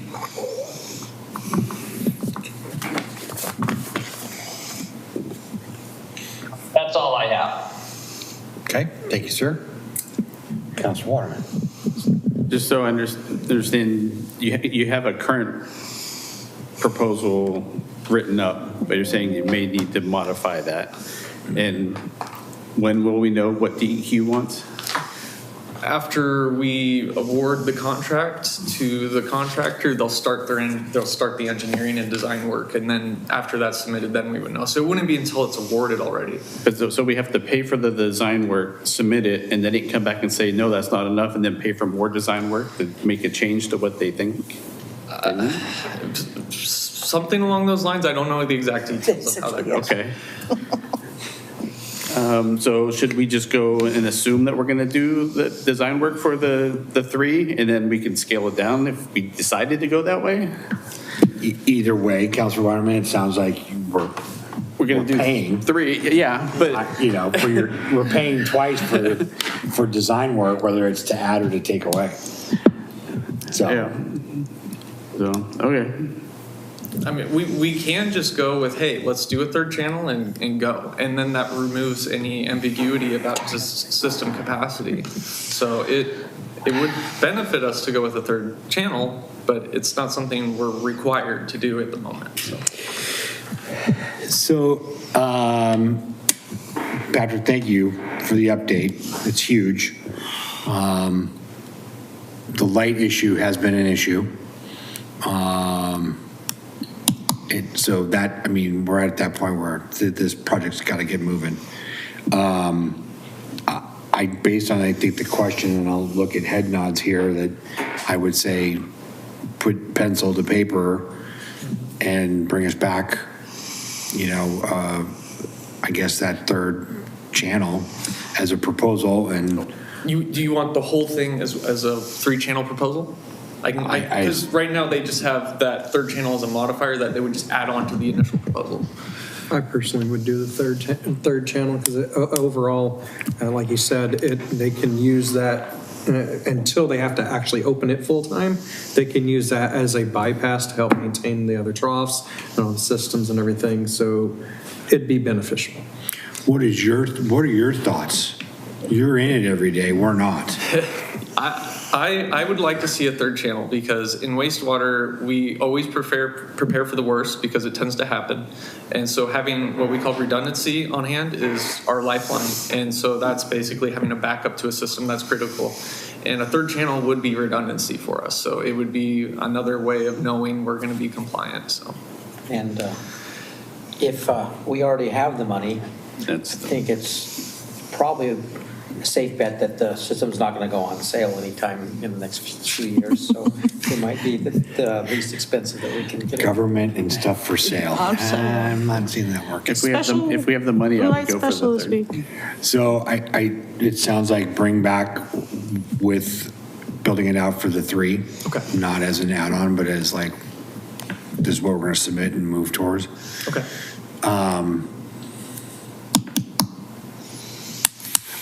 Yeah, we'll go from there. Okay. I'll say my question that just came to me when you bring it back to us. So does that seem suitable? Is that what I'm seeing head nods to do? Mm-hmm. Okay. Mr. Mayor? Thank you, sir. I appreciate it. Thank you, everybody. It's 9 p.m. Yeah, it is 9 o'clock. Thank you. Not yet. No, according to Cupertino, it's 9 o'clock. So I need a motion to either continue the meeting or to adjourn and push everything to a date later in the future. I move to adjourn and push things to a later date. Okay. I'll second. Okay, so the motion has been made by Councilor Maldonado and seconded by Council President Hensley to adjourn the meeting. So I have a question. Okay. I don't have the agenda in front of me because I'm just getting out of my car. What is left on the agenda to tackle? Under item 11, other business, there is still the issue of the hotel rendering update. And then there's item 12, city administrator business and staff report. And then mayor's business, council reports, so on and so forth. I have a question. Jamie, how long is your report? For the hotel? It's, I know, 8 or 9 slides, and then some text about that. I'm happy to give it to you, and I'm happy to bring it back either way. Well, she's prepared to give her. I will, if the motioner is friendly amendment, we listen to Jamie's report and then we pontificate later. We end after her report. I'd agree. Wait, so we're just going to get the report and we're going to save our comments till. We'll save our council comments for next time. Oh, council comments, not comments on her project. Correct. Okay, that's fine. Yeah, that's fine. So let me just get this straight. We're going to hear the presentation, and then we're not going to be able to comment on the presentation. No, And Jason. then at some point in time, it's going to come up again? No, Councilor Patton, please. Oh. Everyone just take a deep breath. The motion's been amended to continue the meeting until we get through presentation and any questions by the council regarding the hotel rendering and then deciding if we want to move through the rest of the agenda or adjourn. Okay. Okay. So head nodding, we've removed the motion. Ms. Stickle, would you like to do a presentation on hotel renderings? Do you need to do a motion to push the time out? Like 15 minutes? Yeah, we'll extend the meeting to 9:15. Talk fast. Do you want 9:20? I like a challenge. Do we need to pass that motion? All those in favor of extending the meeting to 9:15? Aye. Anyone opposed? So tonight I'm going to give you an update about the hotel renderings that we had completed. We worked with Scott Edwards Architecture, and as you'll remember, they worked on the Civic Center. They're doing work at the Swim Center currently. They helped to create our Grant Street Arch.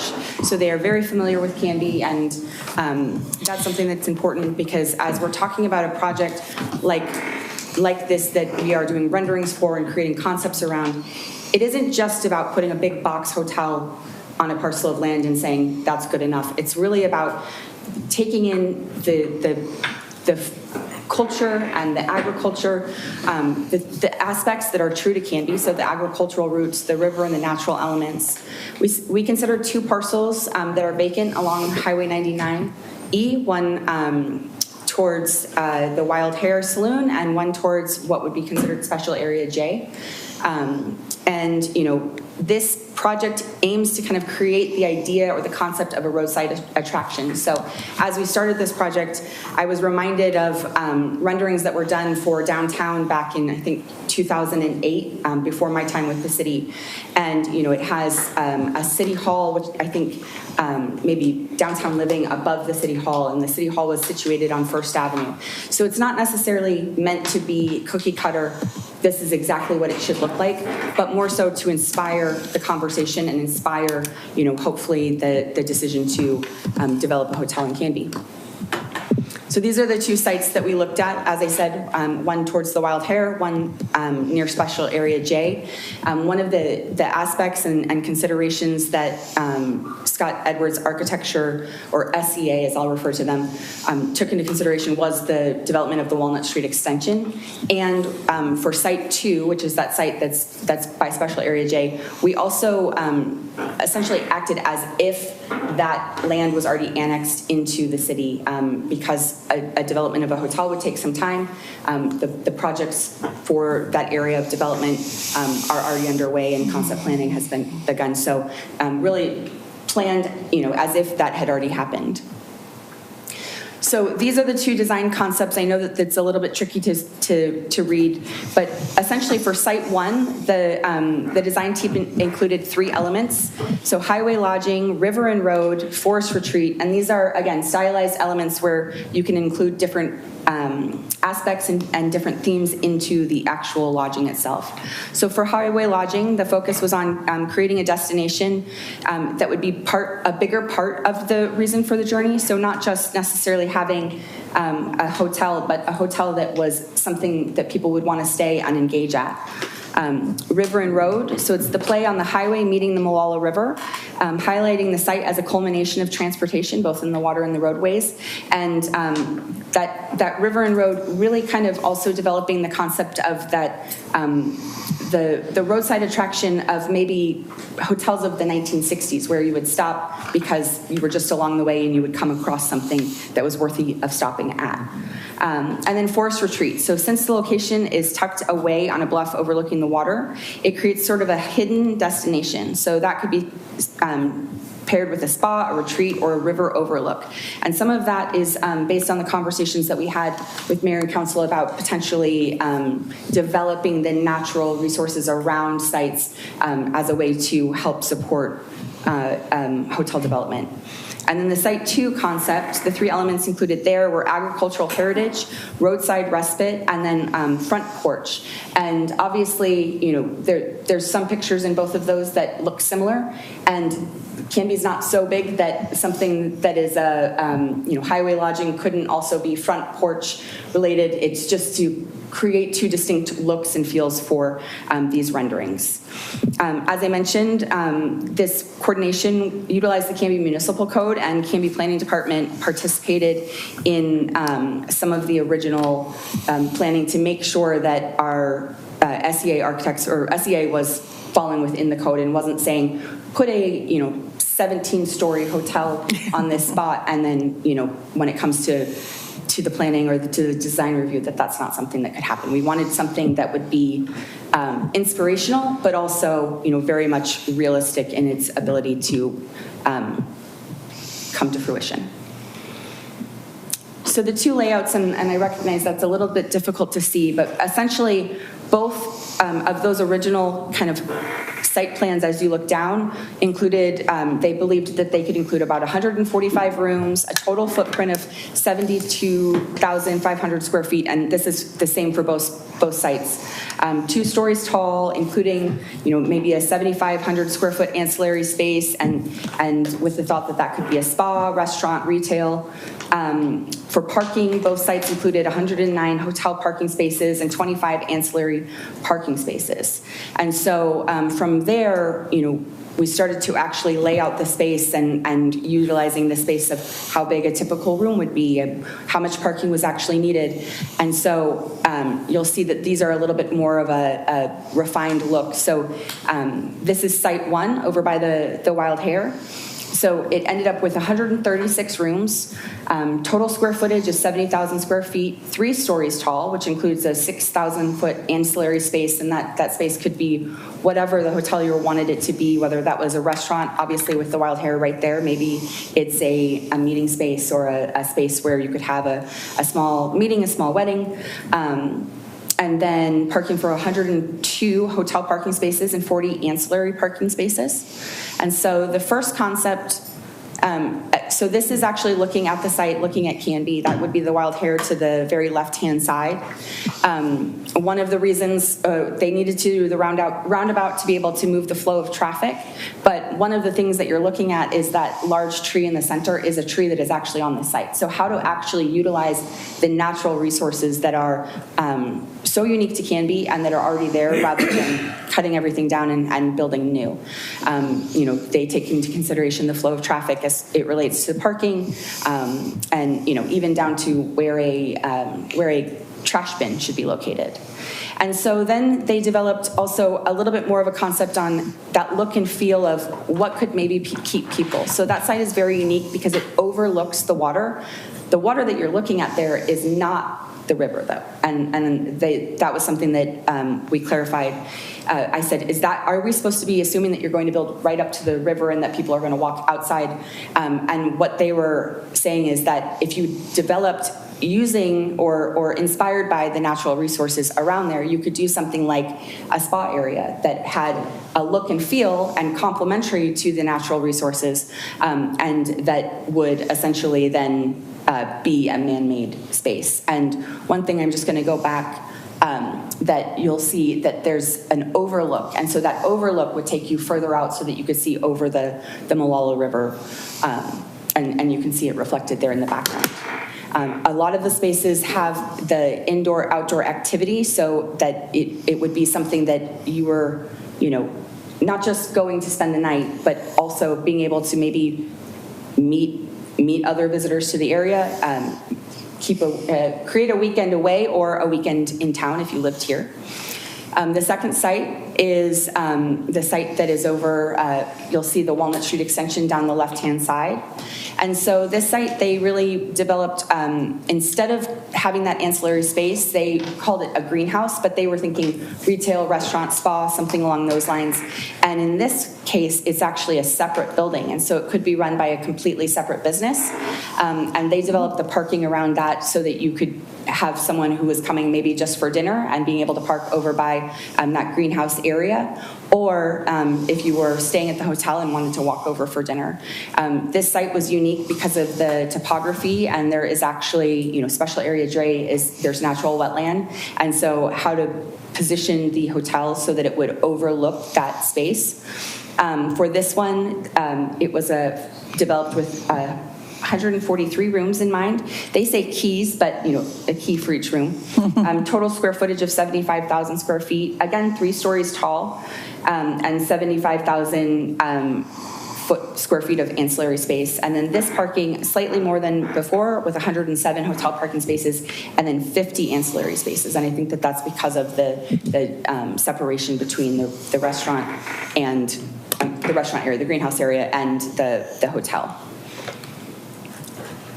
So this space, they really, you'll remember I talked about the front porch concept. And so one of the things that they were, SEA wanted to focus on is that when you're coming down Highway 99 from Oregon City, really one of the first spaces that you get to, there's a lot of natural, greenery and rocks that one of the first breaks that you receive is right here where Jarbo's restaurant is. And so using that as kind of a front porch and creating something that, again, plays to that agricultural heritage, could be inspired by some of the nurseries in the area or the farmland in the area, but that would create that welcome where it fits kind of Canby's uniqueness, but then also that something's there and it encourages people to pull off.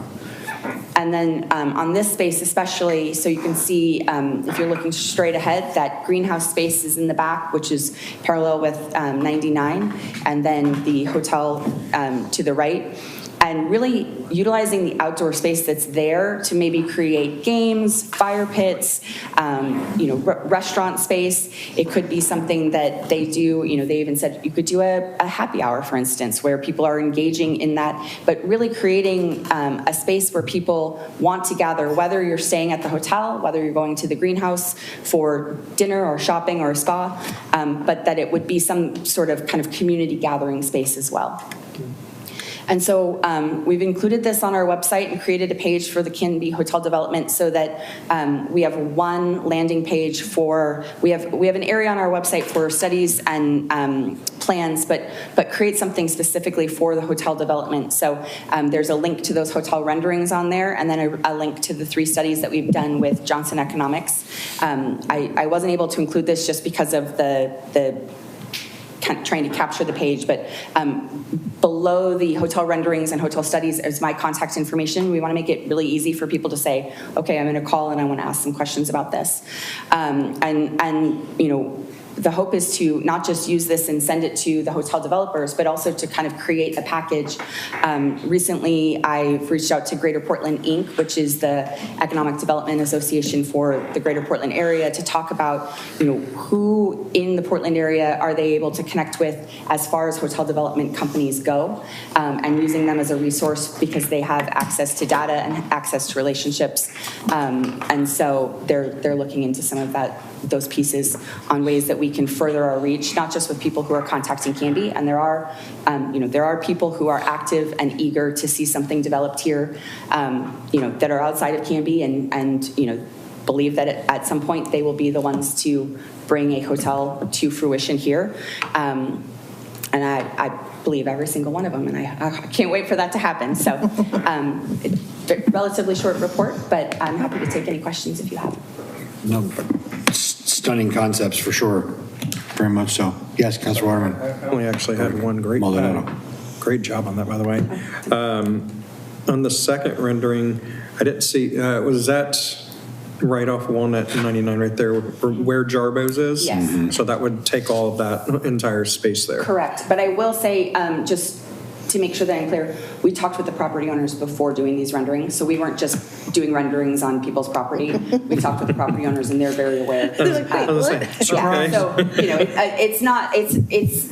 to try and inspire, not necessarily to say this is the only way to do it. Yeah. So that inspiration, we went big with how can this look and what is the best use of the space for the parcel that that property owner knew we were looking at. Yeah, I both of them were really great. Personally, I'm more partial to lodge style anyway, so the number one was really great. Yeah.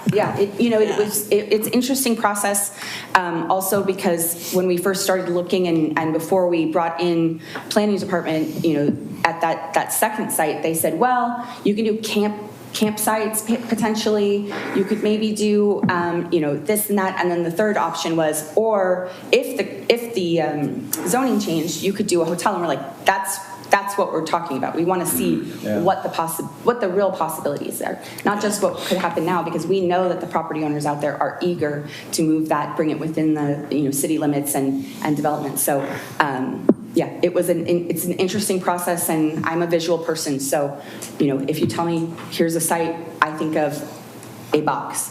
And so then to see, the inspiration behind it from people who have worked, the person who led this project for SEA is Sarah Rosenberka, who's been she was at our grand opening of the Grant Street Arch in the pouring down rain in November, giving a speech, and she's great to work with. So it was an interesting project, and it's, just one more piece where I think it shows that Canby is so eager to see something move forward.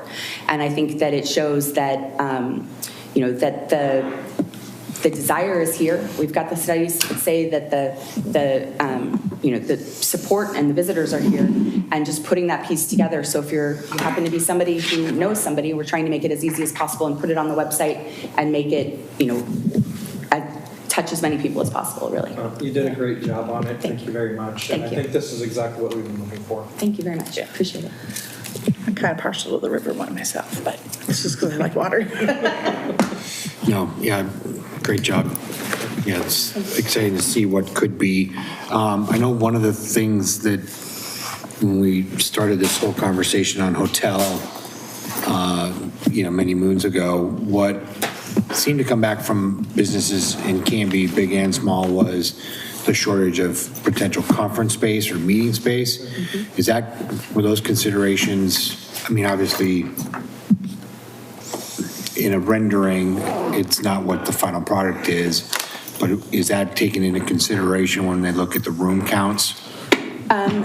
Yes, one of the things, so knowing that the Clackamas County Fairgrounds and Event Center was creating their 45,000 square foot multi-purpose building, which is divisible by 3, and I think they hope to have it completed by the end of the year. That was something that we took into consideration. That's why none of those sites have a humongous, conference room addition. It was more, well, if that's happening in order to, if that's a possibility and a business or a hotel developer wants to see that happen, absolutely. But, in order to kind of honor that work that's going on over there, what should we be looking at with the space, and how should we be developing that to be able to best use it? And if it's that we have a big multi-purpose building that's going in and that's divisible into smaller rooms, maybe it's that we don't need a big conference type space or big ballroom type space, but more so that we need something that is smaller retail, the spa aspect.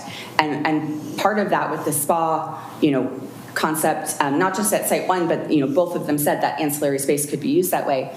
It's to create a destination. And we even talked about it, wouldn't it be great if we could create something that when you have a weekend free from your kids because they're going to grandma's house, that you say, hey, instead of going here, we're going to stay in Canby and just get away, but here in our hometown, which people do. Staycation. Councilor Patton. Yes, thank you, Jamie. Excellent work on this. And I guess the question that I have is, one of the things that I have stressed is that, we've done the studies, now we have some renderings, we've chosen some potential locations. Ultimately, now it comes down to someone wanting to come into the city and make the investment. The council has decided multiple times that we are not interested in building a hotel. So I guess the one seed that I will plant, or one thing that I hope not to see, is that every couple of years we spend money creating new renderings and all of this, and hear from people say, oh, we really want to build a hotel in Canby, and we really would love to build a hotel in Canby. But ultimately, it's like similar to what we're dealing with some of the other stuff in the city. It's like, then do it, right? If the studies show it and the renderings show it, and you say you want to do it, then it's time to do it. I just hate to see us continue to spend taxpayer money on renderings and all this stuff in perpetuity to never actually have something come of it. That's the one thing I would say.